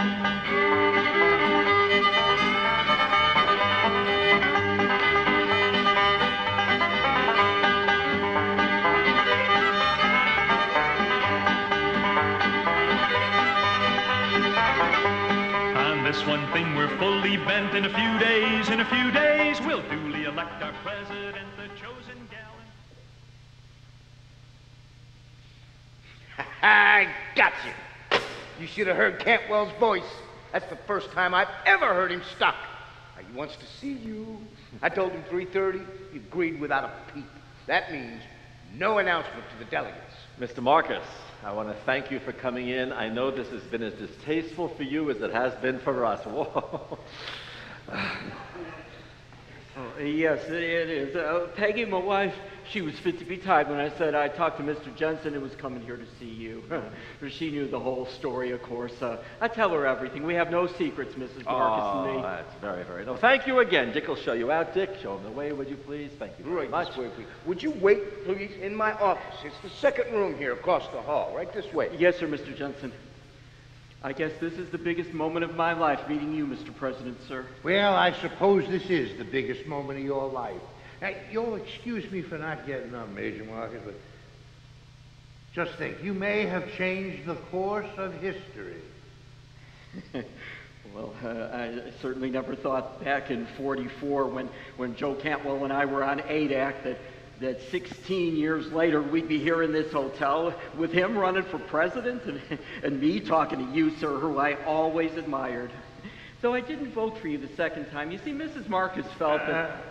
Major Marcus, let your vote be between you and your God. I guess you're right, yes. Yes, I'll remember that, sir, I really will. Mr. Jensen, I won't have to see Joe, will I? We hope not. It's just awful when he's mad. He's got this temper. It's like stepping on a snake, stepping on Joe. He can be real scary. I will remember that. Thanks a lot. We'll see you in a few minutes. I'll be right there. Thanks. We did it. We did it. We stopped Joe Cantwell. I'm not going to use this. Well, of course not. Except privately. We just take that to Joe and we say, if you make an issue out of this breakdown, we're going to make an issue out of a certain bit of court-martial testimony. Alice, how'd it go? My cheeks are tired from smiling for the camera. But I must say, I'm beginning to like politics, Mr. President, especially when Mrs. Gammage tells me that I'm an inspiration to American women in my way. Well, you're certainly an inspiration to me, Miss Alice. Now, excuse me for not getting up, but could I trouble you to fetch me perhaps a glass of branch water, just plain branch water? Of course. Well, first we talked about Mabel's children, then we talked about my children, and then we discussed the role of women in politics. We both agreed that a woman's true place is in the home. I'm sure Mrs. Gammage was quite eloquent on that subject. Eloquent to the point of obsession. We also agreed that women should be well informed about the issues. Worst damn mistake we ever made in this country. Giving women the vote. Trouble. You know, they ain't got no more sense than a bunch of geese. You give them a big smile and a pinch on the anatomy, and you got yourself 10 votes. May I quote you on that, Mr. President? If you do, I shall deny ever having made such a vile and un-American statement. Thank you, ma'am. And finally, there were some pointed references to your health. And so it starts. Here they go. Mentally unstable, apt to crack up, beginning to show signs of strain. Well, as a matter of fact, I am showing signs of strain. Bill, you can stop them. You can stop them right now. You have the ultimate weapon. Mass retaliation, as Foster Dulles used to say. Thank you. We have a visitor. Who? Gentlemen, Mr. President. Mr. Blades, contrary to what you may have heard, I'm not seeing Joe Cantwell. Oh? But I thought you were. Joe said you'd be meeting downstairs as there aren't that many reporters down there. That's right, Bill. I did say we'd be right down. You did? So I came up to work out a way to get the secretary downstairs without anyone seeing Dick, it. you take that hatchet, man, and try out the bathroom route. Go through that bedroom and then on down. Okay, Mr. President, but if the secretary isn't No, coming... get going, boys. Come on, Just get Don. going. This will be the dry run.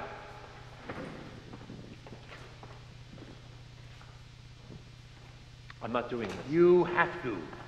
Do what? He's got the stuff to stop Cantwell cold. That lily-livered husband of yours just won't go through with it. You mean you can stop them from bringing up all that mental business? Maybe. Definitely. Then do it. You don't know what it is I have to do. I don't care. If you took a gun and shot him, I'd help you if I thought that was the only way of keeping our lives private. Atta girl, Miss Alice. You listen to her. That wife of yours don't back off of a fight. You know I'm not afraid. Then what's holding you up this time? Why are you hesitating again? God, hesitating? I'm not being righteous. I'm not being fastidious. But how can I, in all conscience, use this against any man, even Cantwell? I should have stuck with Cantwell. Sitting here and listening to you, ham and haw, and talk to your conscience is turning me against you fast. My God. What would happen if you were in the White House and had to make a quick decision over some issue on which all of our lives depended on your acting fast, and you were just sitting there like you're doing now, doing nothing but having a high old time with your divided conscience? I'm not divided. I know what I have to do. This is not it. Then you don't want to be the king of the castle and get away from me. Oh, be a saint on your own time, because you're not fit to lead anybody. Why? Because I don't shoot a bug with a cannon? Because I don't react from my gut like you do? God, Art, I think the people have more to fear from a president who reacts so quickly than someone who has some vestige of some human morale. I mean, don't you think that I would be better off thinking, taking my time, rather than just blurting out? Don't you understand, Art? If I start fighting like Cantwell, I lose all meaning. If you don't fight, son, you're finished. Oh, listen, son. Power is not a toy that we give to good children. It's a weapon, and a strong man takes it and he uses it. And let me assure you that he don't turn it against himself, or if another man is coming at him with a knife, that he don't fight back. Well, there's a knife at your throat, and if you don't go downstairs now and knock Joe Cantwell to the ground with that very dirty stick, well then, son, you're not ready for the big leagues. And bastard or not, I'll help Joe Cantwell take the whole wide world if he wants it. Because it's not for you now, and it never will be. Well, we're all set. The coast is cleared. First, we passed through a suite containing a hosiery salesman and a woman. Perhaps not his wife. Definitely not his wife. Although he's looking forward to meeting you. But he hopes Cantwell gets the nomination. His companion, however, betrayed no intimacy with the names of either candidate. Then we go down the back stairs and through a room containing a widow from Bangor, Maine. She's for Russell. And from there, it's on to the Cantwell bathroom, where they meet and make history. That's right, though what's going on beats me. This is your chance. This is your very last chance. Take that and go down there. We need a strong president to keep us alive just a little longer. Wait for me in the bedroom. How are you feeling, Mr. President? Fine, considering the alternative. So, one by one, these compromises, these small corruptions, destroy character. To want power is corruption already. My God, son, you hate yourself just for being human. No, I just want to be human, that's all. I mean, once something like this starts, I mean, where does it end if it never should have begun in the first place? And what about me? Where do I wind up? How do I wind up? In the grave, son, where the dust is neither good nor bad, just nothing.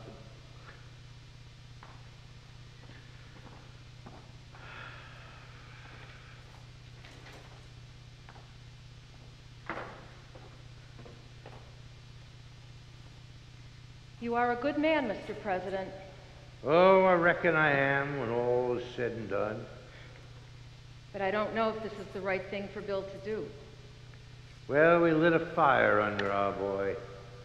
Let's just hope he don't let it go out. Now, I don't mean to alarm you, Miss Alice, but I need you to pick up the phone and ask for Dr. Latham. He's here in the hotel. Ask him to get up here quick.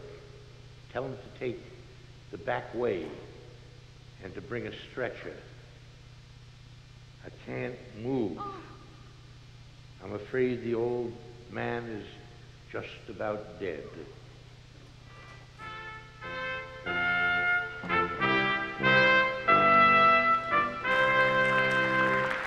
At Donaldson, the rebel horde had gathered in their might, determined there with fire and sword to make a dreadful fight. But gallant Foot with his command went in by water route, while Grant besieged upon the land and smote the rebels out.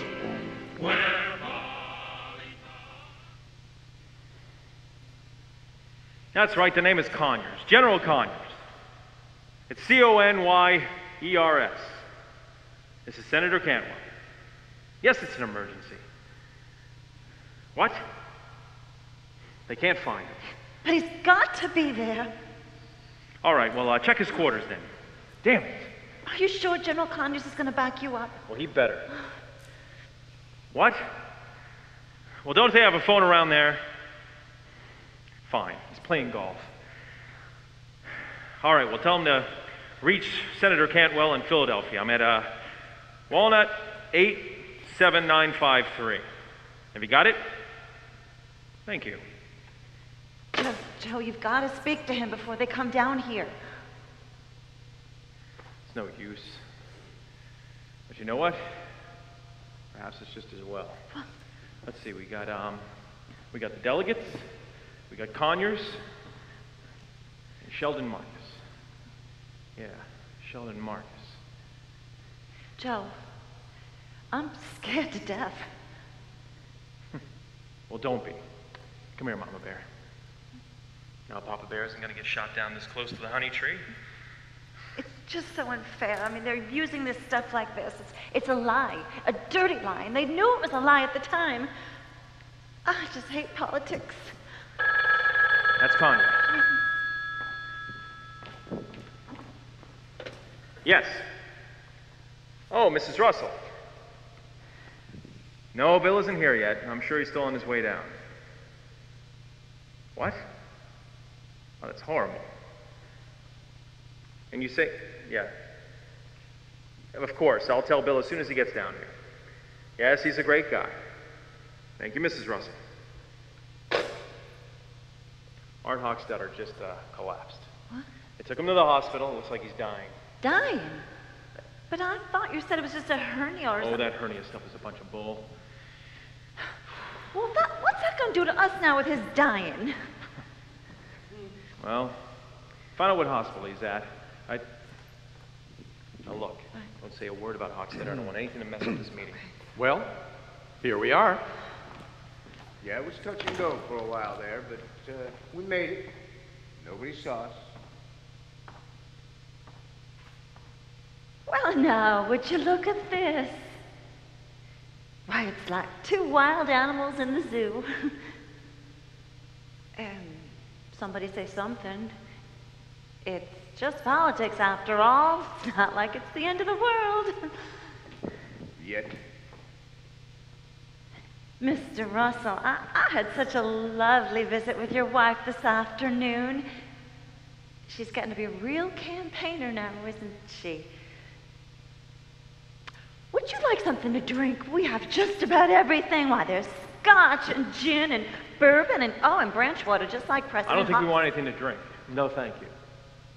Well then, Don, perhaps we should make ourselves scarce. Let me know when you're ready to go back upstairs. Is Sheldon Marcus still in the hotel? Yes. Well, I'd like to speak with him. I'd like to ask him some questions in front of you, if that's all right. I'll bring him down. Make sure he waits in there. Well, I suppose you two boys want to be left alone. Now, you go easy on my Joe, because he's just about the best husband that there ever was. Ever. Well, goodbye. Joe, if you'll be needing me, I'll be in Sue Ellen Gamage's room. We're having a real old-time henfest there this afternoon with just the governor's wives.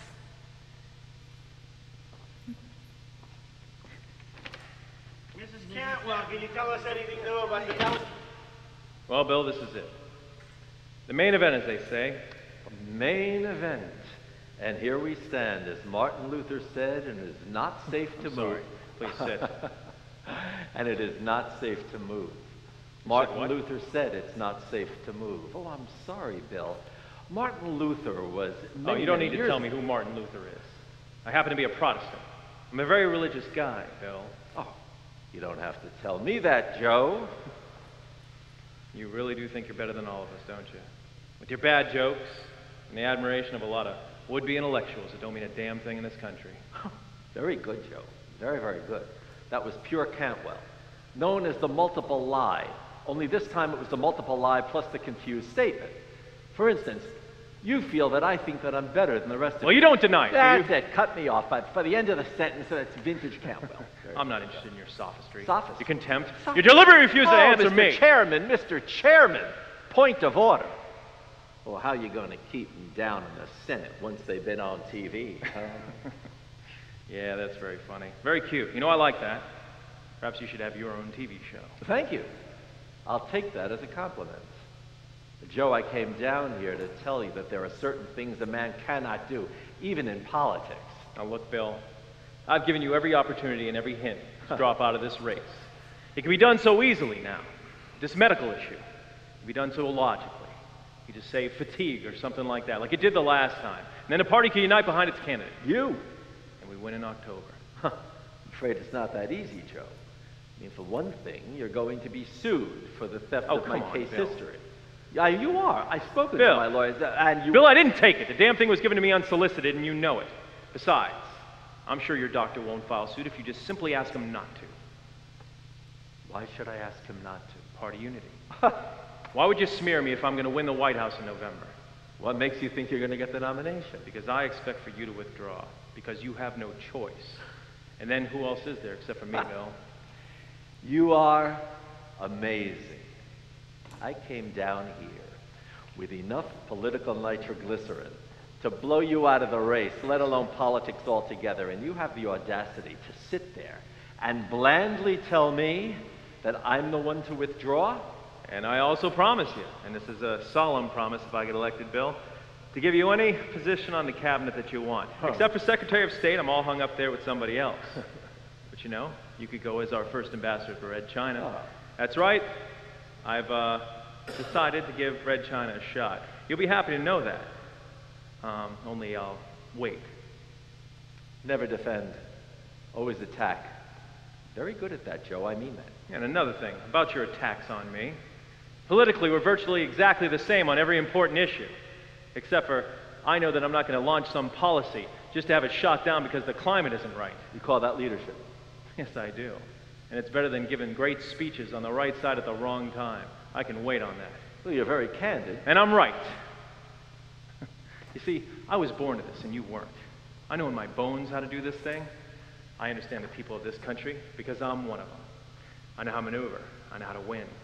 And I've known from the first time I won an election that I'd be president of the United States one day. And nobody, not even the William Russell, the great sophisticated William Russell, was going to stop me. Joe, no reason to get into a class war over this. I mean, after all, I'm no better qualified to be President of the United States because I went to Harvard than you are because you worked your way through that state college of yours. But look, don't underestimate the American people. They're very wary now. They're not as stupid as you might think they are. I mean, while being a self-made man, it was much to be admired. Sometimes they think, well, how did he get there, and who did he have to step on in order to make his way to the top? Many self-made men are made out of the bits and pieces of their victims.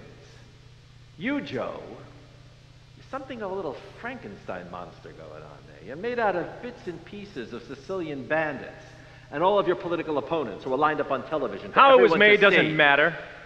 What matters now is that I'm here, right now. And you think that your basic image has changed? Yeah, that's right. And the latest polls show that only 12% of the people ever remember there was a mafia trial. Smooth, cautious, beyond reproach. I remember. Yeah? Well, they know Cantwell as I am right now. Oh, yeah. Smooth. not beyond reproach. Yeah. Well, the people forget. That's right. And you're not going to get any mileage out of this illusion business, so I'm going to tell you right now. I'm going to question Sheldon Marcus, and you're going to get the surprise of your life, Bill. Nothing you do surprises me, Joe. But what I'm beginning to do is surprising me. I never thought I could use this against any man. It revolts me. Are you kidding me? If I had a file like that, I'd use it against you. That's the point. You would. I wouldn't. At least I didn't think I would. Really? So what's this clown Marcus sitting around for, other than to smear me as a homosexual, and you know I'm not? I never said you were. Then what are you doing if you don't think I am? Well, if you take a minute off from your offensive and calm down, I would tell you what I'm doing here and what I mean to do. Really? Well, I hope that you realize that by admitting you don't believe these accusations against me, that you're openly confessing collusion. Oh, shut up, Joe. Christ's sake. Art Hochstetter was right. You're not sensitive to other people. You're so busy trying to win, you don't know what the hell it is you're winning. I'm only trying to stick to the issue at hand here. I don't believe in indulging in personality. Come off it, Joe. I came down here to drop this nonsense against you, hoping you'll drop that nonsense against me. I mean, all of it is crap anyway. It's going to cancel each other out. And I wish you would join me in not indulging in personalities. I will tear this thing up. I will send Sheldon Marcus back under that rock or wherever the hell he came from if you'll just drop this business against me. So you're just trying to make a deal with me? No, I'm not. Listen, I get it. I understand. I really do. Now, I've got no hard feelings about this. So I really wish you'd stop being so damn apologetic. I have no feelings from what I Yeah, well, can perhaps see. you have too many. I read that report on you. It says you have thoughts of suicide. Who hasn't had thoughts? I never have, and I don't think the President of the United States should, especially when the going gets tough. Wait a minute, are you trying to tell me that you actually are trying to protect the American people from me, that you really think that I'm that unstable? Yes, I do, and you just admitted to having thoughts of suicide. Well, if I'm that wacky, what'd you just offer me the ambassadorship to Red China for? Because the President can keep tabs on an ambassador. Nobody keeps tabs on the President. Yeah, never stop for an answer. That's in the best tradition of the wonderful television hosts. All right, Joe, let's get this crap over with, all right?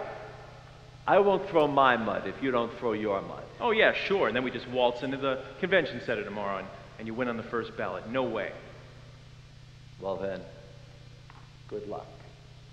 And may the best man win, assuming we don't knock each other out of the race and the party. Now, come on, Bill. I understand we got to work something out here. But you're only going to have to... Either we declare a moratorium on mud or we both let fly. Okay, fine. Play that way. Hey, Don. Yeah, send in Mr. Marcus. Oh, God. Can I see that court-martial testimony?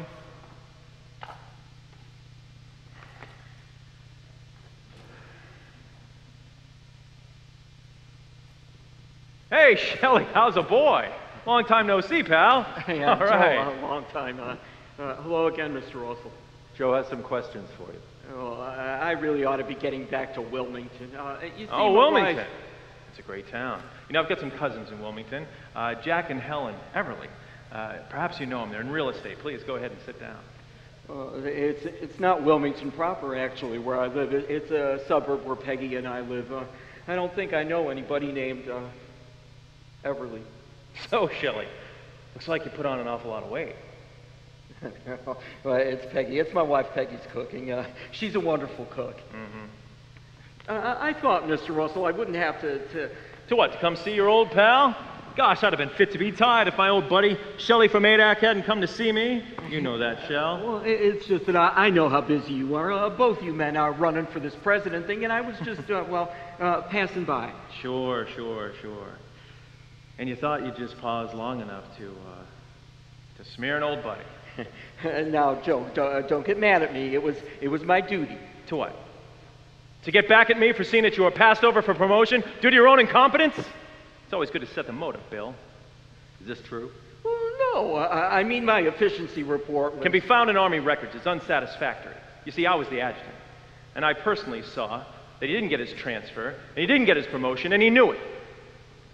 So, as it says here in this file, on the 6th of April, 1944, into my Quonset hut moved to Lieutenant Fenn. That was the one, just like I told you. That was the one. We all knew. Yeah, we lived in the same hut for 3 months. Just the two of them, like I told you. It's all in the records there. They were, well, they were... Fenn was caught with an enlisted man in flagrante delicto. Oh, I'm sorry, Shelley. In a compromising position. Yeah, the MPs found him behind the post church. Well, they laid this trap for him, that's right. The MPs laid a trap, and that's when he broke down and told about everything and everybody. And they had been tipped off. By the Advocate General. That's right, by Colonel Conyers. He was the one that finally broke up this whole ring of degenerates, and Fenn, when he was caught, gave maybe 20, 30 names, and one of those names was Joe Cantwell, his roommate. Correct. Now, Shelley, what happened to those other 28 officers and men that were named in this court-martial? Well, they were separated from the service. Section 8, we called it, for the good of the service. They were all kicked out. All except for one. That's right. All except you. Well, why wasn't I, Shelley?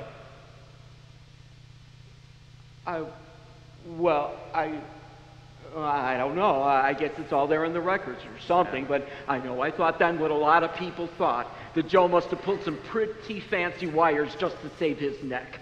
Yes, sir, he was a real operator. He could get out of anything, and that's the truth. Anyways, it's all there in the court-martial, how he was one of them, named under oath by Lieutenant Fenn. Where is Lieutenant Fenn now? He's dead. That's right, he died after the war in this plane crash. Out in Detroit, you remember the one? It was this freak accident where the lightning hit the engine. You were so innocent, why did he name you? Because I was the one who turned him in. You were? You see, this clown wouldn't know, Bill, but I'm ashamed about you. For not doing your homework. For not asking a certain colonel, now Major General Conyers, as to what happened. You see, Shelley, when I found out what was happening, I told Colonel Conyers. And then we set a trap for Fenn, and he fell into it. Now, later at his trial, I gave secret evidence against him. And that is why he named me in revenge. And that's also why no charges ever could be filed against me and never would be. You see, I was promoted, Bill, because I was able to help them get these types out of the service. I bet that isn't so. I bet you'll find he sneaked out of it like he did everything else. Of course. I know Joe Cantwell. Can you prove this? Oh, yeah, I can. You see, I just spoke with the African general just a little while ago. He lives in Colorado now. See, here's his name and number, General Conyers. He's expecting a call from you, Bill. Now, Shelley Marcus, if I hear so much as a peep, a word, a syllable, anything from you regarding this, I'm going to sue you for libel. For criminal libel! No, don't you. And I'm going to make sure that your name is messed up in this with that 8-act mess from all that time ago, and you're going to wish that you were never born, buddy boy. Hey, but Shelley, you know, it sure was good to see you, pal. Hey, yeah, next time you come into town, why don't you go and make sure you get your wife, Peggy, that's right. Mabel would love to meet her. How's that? Hold it. Yeah, it's good to see you, Shelley.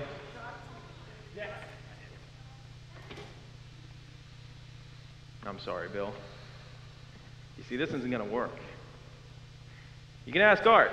He'll tell you this is the last-ditch effort of a desperate man, and these sorts of things always seem to come back on the fellow that throws things like this out. If you don't believe me, go ahead and look at that phone number. Call it if you like. True, false. We're way beyond the truth now. We are in dangerous country. Well, every single syllable, every single word I said is true. You're worse than a liar. You don't know what's real, what's fake, what's true, what's false, only what will work. This will work. But, Bill, you're not going to use Oh, that yes, now. I am. I'm going to use anything I can against you. There is no way I'm going to let you be president. Now, honest to God, Bill, nobody's going to believe that thing. It's just too damn dirty. I'm serious.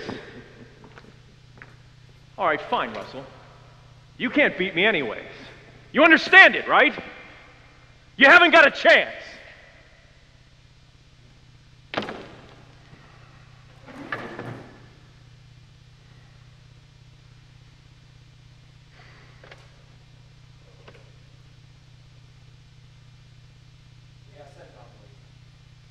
Yeah, and keep trying to get a hold of that Colorado contact. What happened? Where's Russell? Joe? Hey, Joe. Oh. Hi, Don. Hi. What's Russell up to? What's this all about? What's he got on you? You know what he said about me? He said I'm not sensitive to other people. He said that I'm a bad judge of character. Is that what he came down here for? To give you a lecture? Pretty much. You know what? I just realized something. I'm a good judge of character. Release that stuff on Russell now. And I guarantee you this, he's not going to make it past the first ballot. We're home free.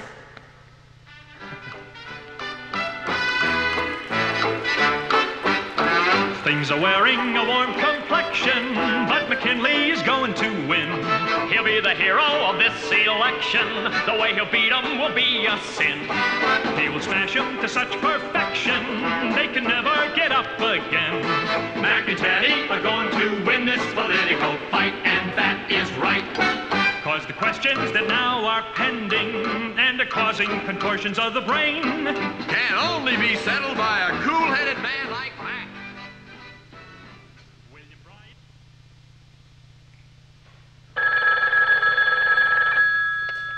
Hello. Who?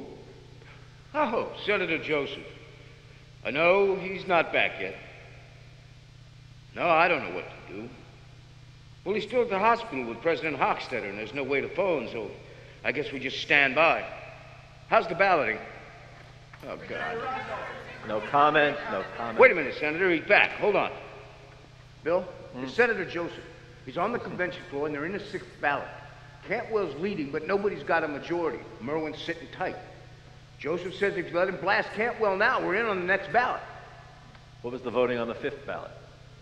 Cantwell, 474. Russell, 386. Merwin, 214. All the favorite sons are gone, but nobody's budging yet. Well, about Merwin, we get his 214. Well, you win, but he's hanging on. But Joseph's on trying to find him now to see if we'll take on second spot with you. Sure. But, Cantwell's trying the same thing. well, he's holding out for the best possible terms. Well, he's showing sudden character, isn't he? Bill, you gotta make up your mind. You gotta let our boys get that stuff on Cantwell to the delegates. We can ask for a recess. Tell before... the senator to wait. We can't wait. I said wait, Dick. Not yet.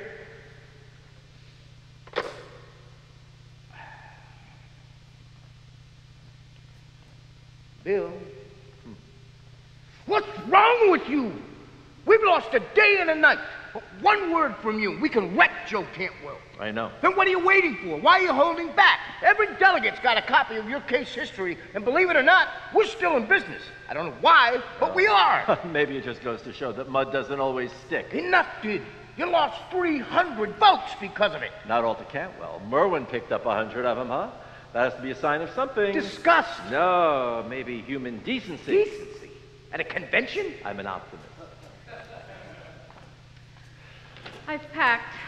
I thought no matter what happens, we'll be leaving Philadelphia. We'll be leaving. How was Art? They wouldn't let me see him this afternoon. He's still unconscious. Bill, I don't want to pressure you, but the 6th ballot's almost over. We got to do something. We will. Don't worry about it. All right. Hey. Lights Amazing on. how you do that. Go ahead. Hello. Hello? Fire that operator. Who? Oh, it's you. He does. Now? It's Don Blades. Cantwell wants to see you. I'm sure he does. All right, tell him to come on up. I'd like to see Joe again. Okay, he'll see you. What do you think Cantwell wants? A deal. What else does Joe Cantwell ever want? See his latest statement? No. Priceless. There it is. The rumors about William Russell's health have been maliciously exaggerated. He's wonderful.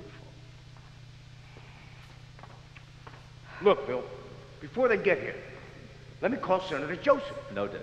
But yesterday you were willing to do anything. Yeah, that was yesterday. I lost my temper. Did a rather unfortunate impression of Senator Cantwell. Very melodramatic. Actually turned my own stomach. Today, I'm feeling much better. Back to myself again. Leave him alone, Dick. It's amazing, you know, when the worst is over and you're alive and kicking, you know, you feel terrific. Oh, look who's there.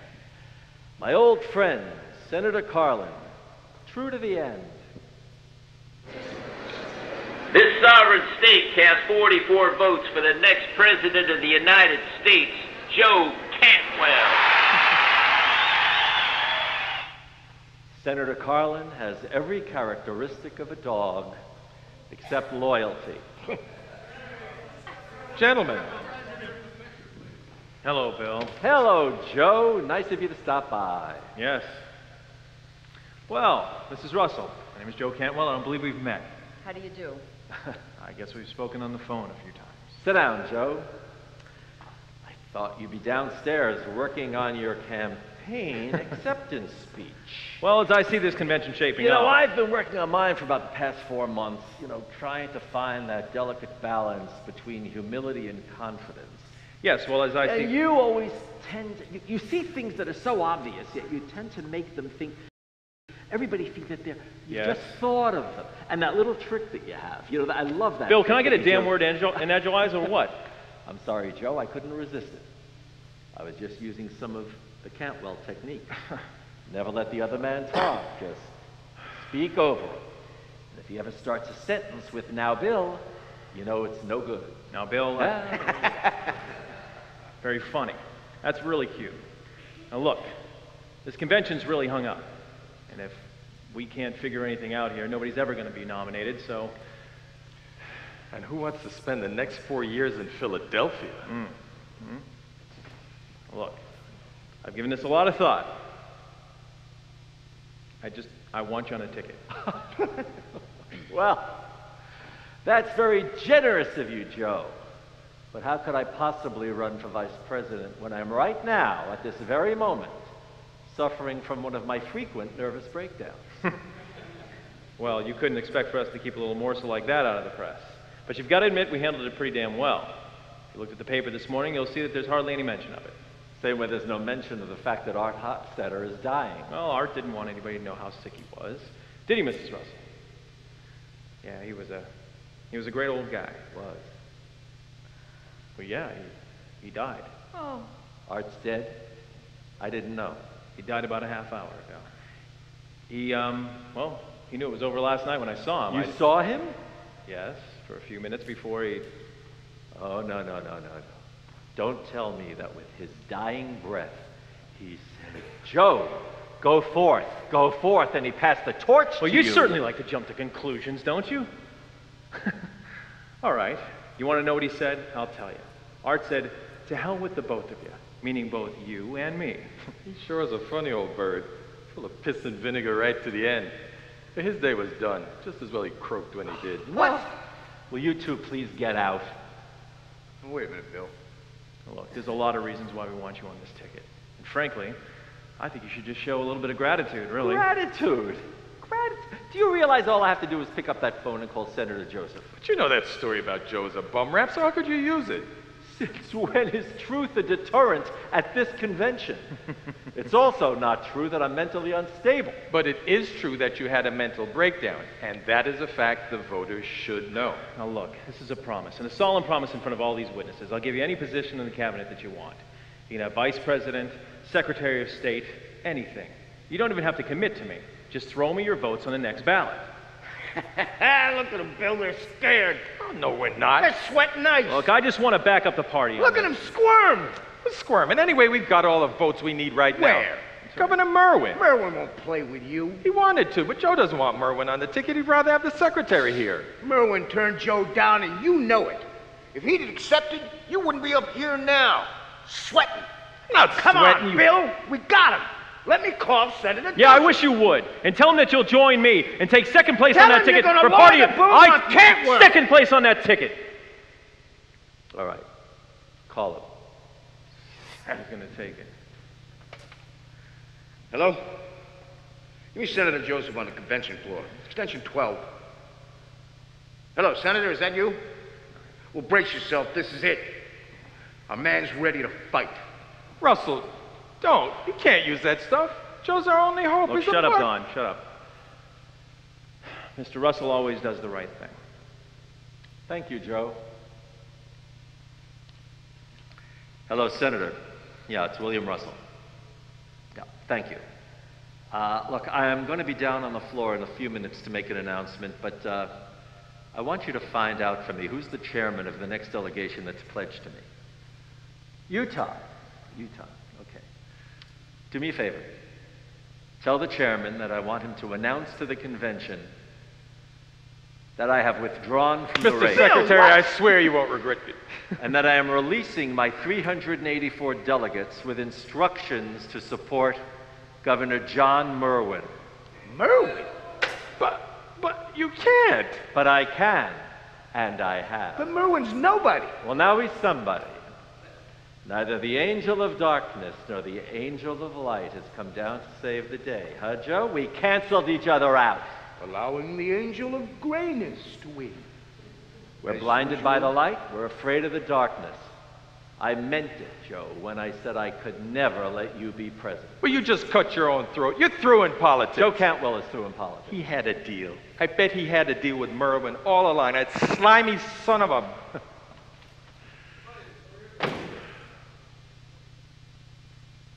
I don't understand you. I know you don't understand.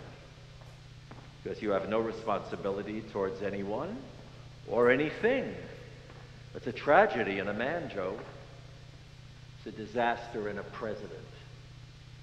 You told me that you're religious. I'm not, but I certainly profoundly believe in this life and how this monstrous one has to combine to a two when we have to stop playing these games where we stop short of murdering each other and try to do some good without anybody telling us we have to be good. Well, you don't understand me. You don't understand politics. And you damn well don't understand this country and the way it is and the way it works. Bill, you're a fool.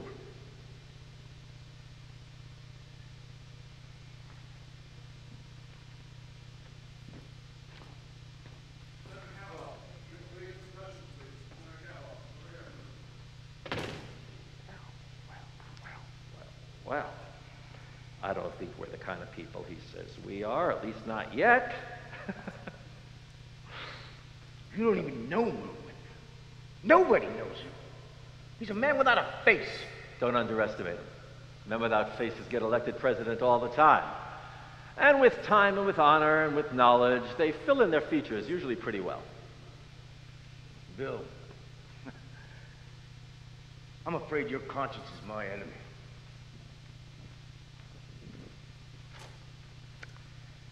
Well, it looked like everyone hustled except Russell. Here comes Utah. Mr. Chairman, the great state of Utah, at the instruction of that great American and Secretary of State William Russell, casts its 14 pledged votes for the next President of the United States, that great Governor, John Merwin. This is the break in the deadline, an unexpected development with real excitement. Well, that's it. We've got work to do. Come on, you want to come down to the floor with me? You don't want to wait for me up here? I'll go with you. Well, what do you think? I wish you'd gotten the nomination. So do I. But I like the way you really won. Well, you know, you don't have to stay with me if you don't want to, Alice. I know I don't have to. But would you like to? Even if it means giving up a chance to be the next best Truman? So now it's my turn to choose. Uh-huh. Of course I'll stay. All right. But I have to warn you. The fires of autumn burn notoriously low down there, if you know what I mean. Well, I have been cold for such a long time. Yeah, guys, what's up? All right, okay. You may say that I think John Merwin will make a superb candidate, and I will do everything in my power to support him and the party. Oh, and yes, I'm very happy, because the best man won.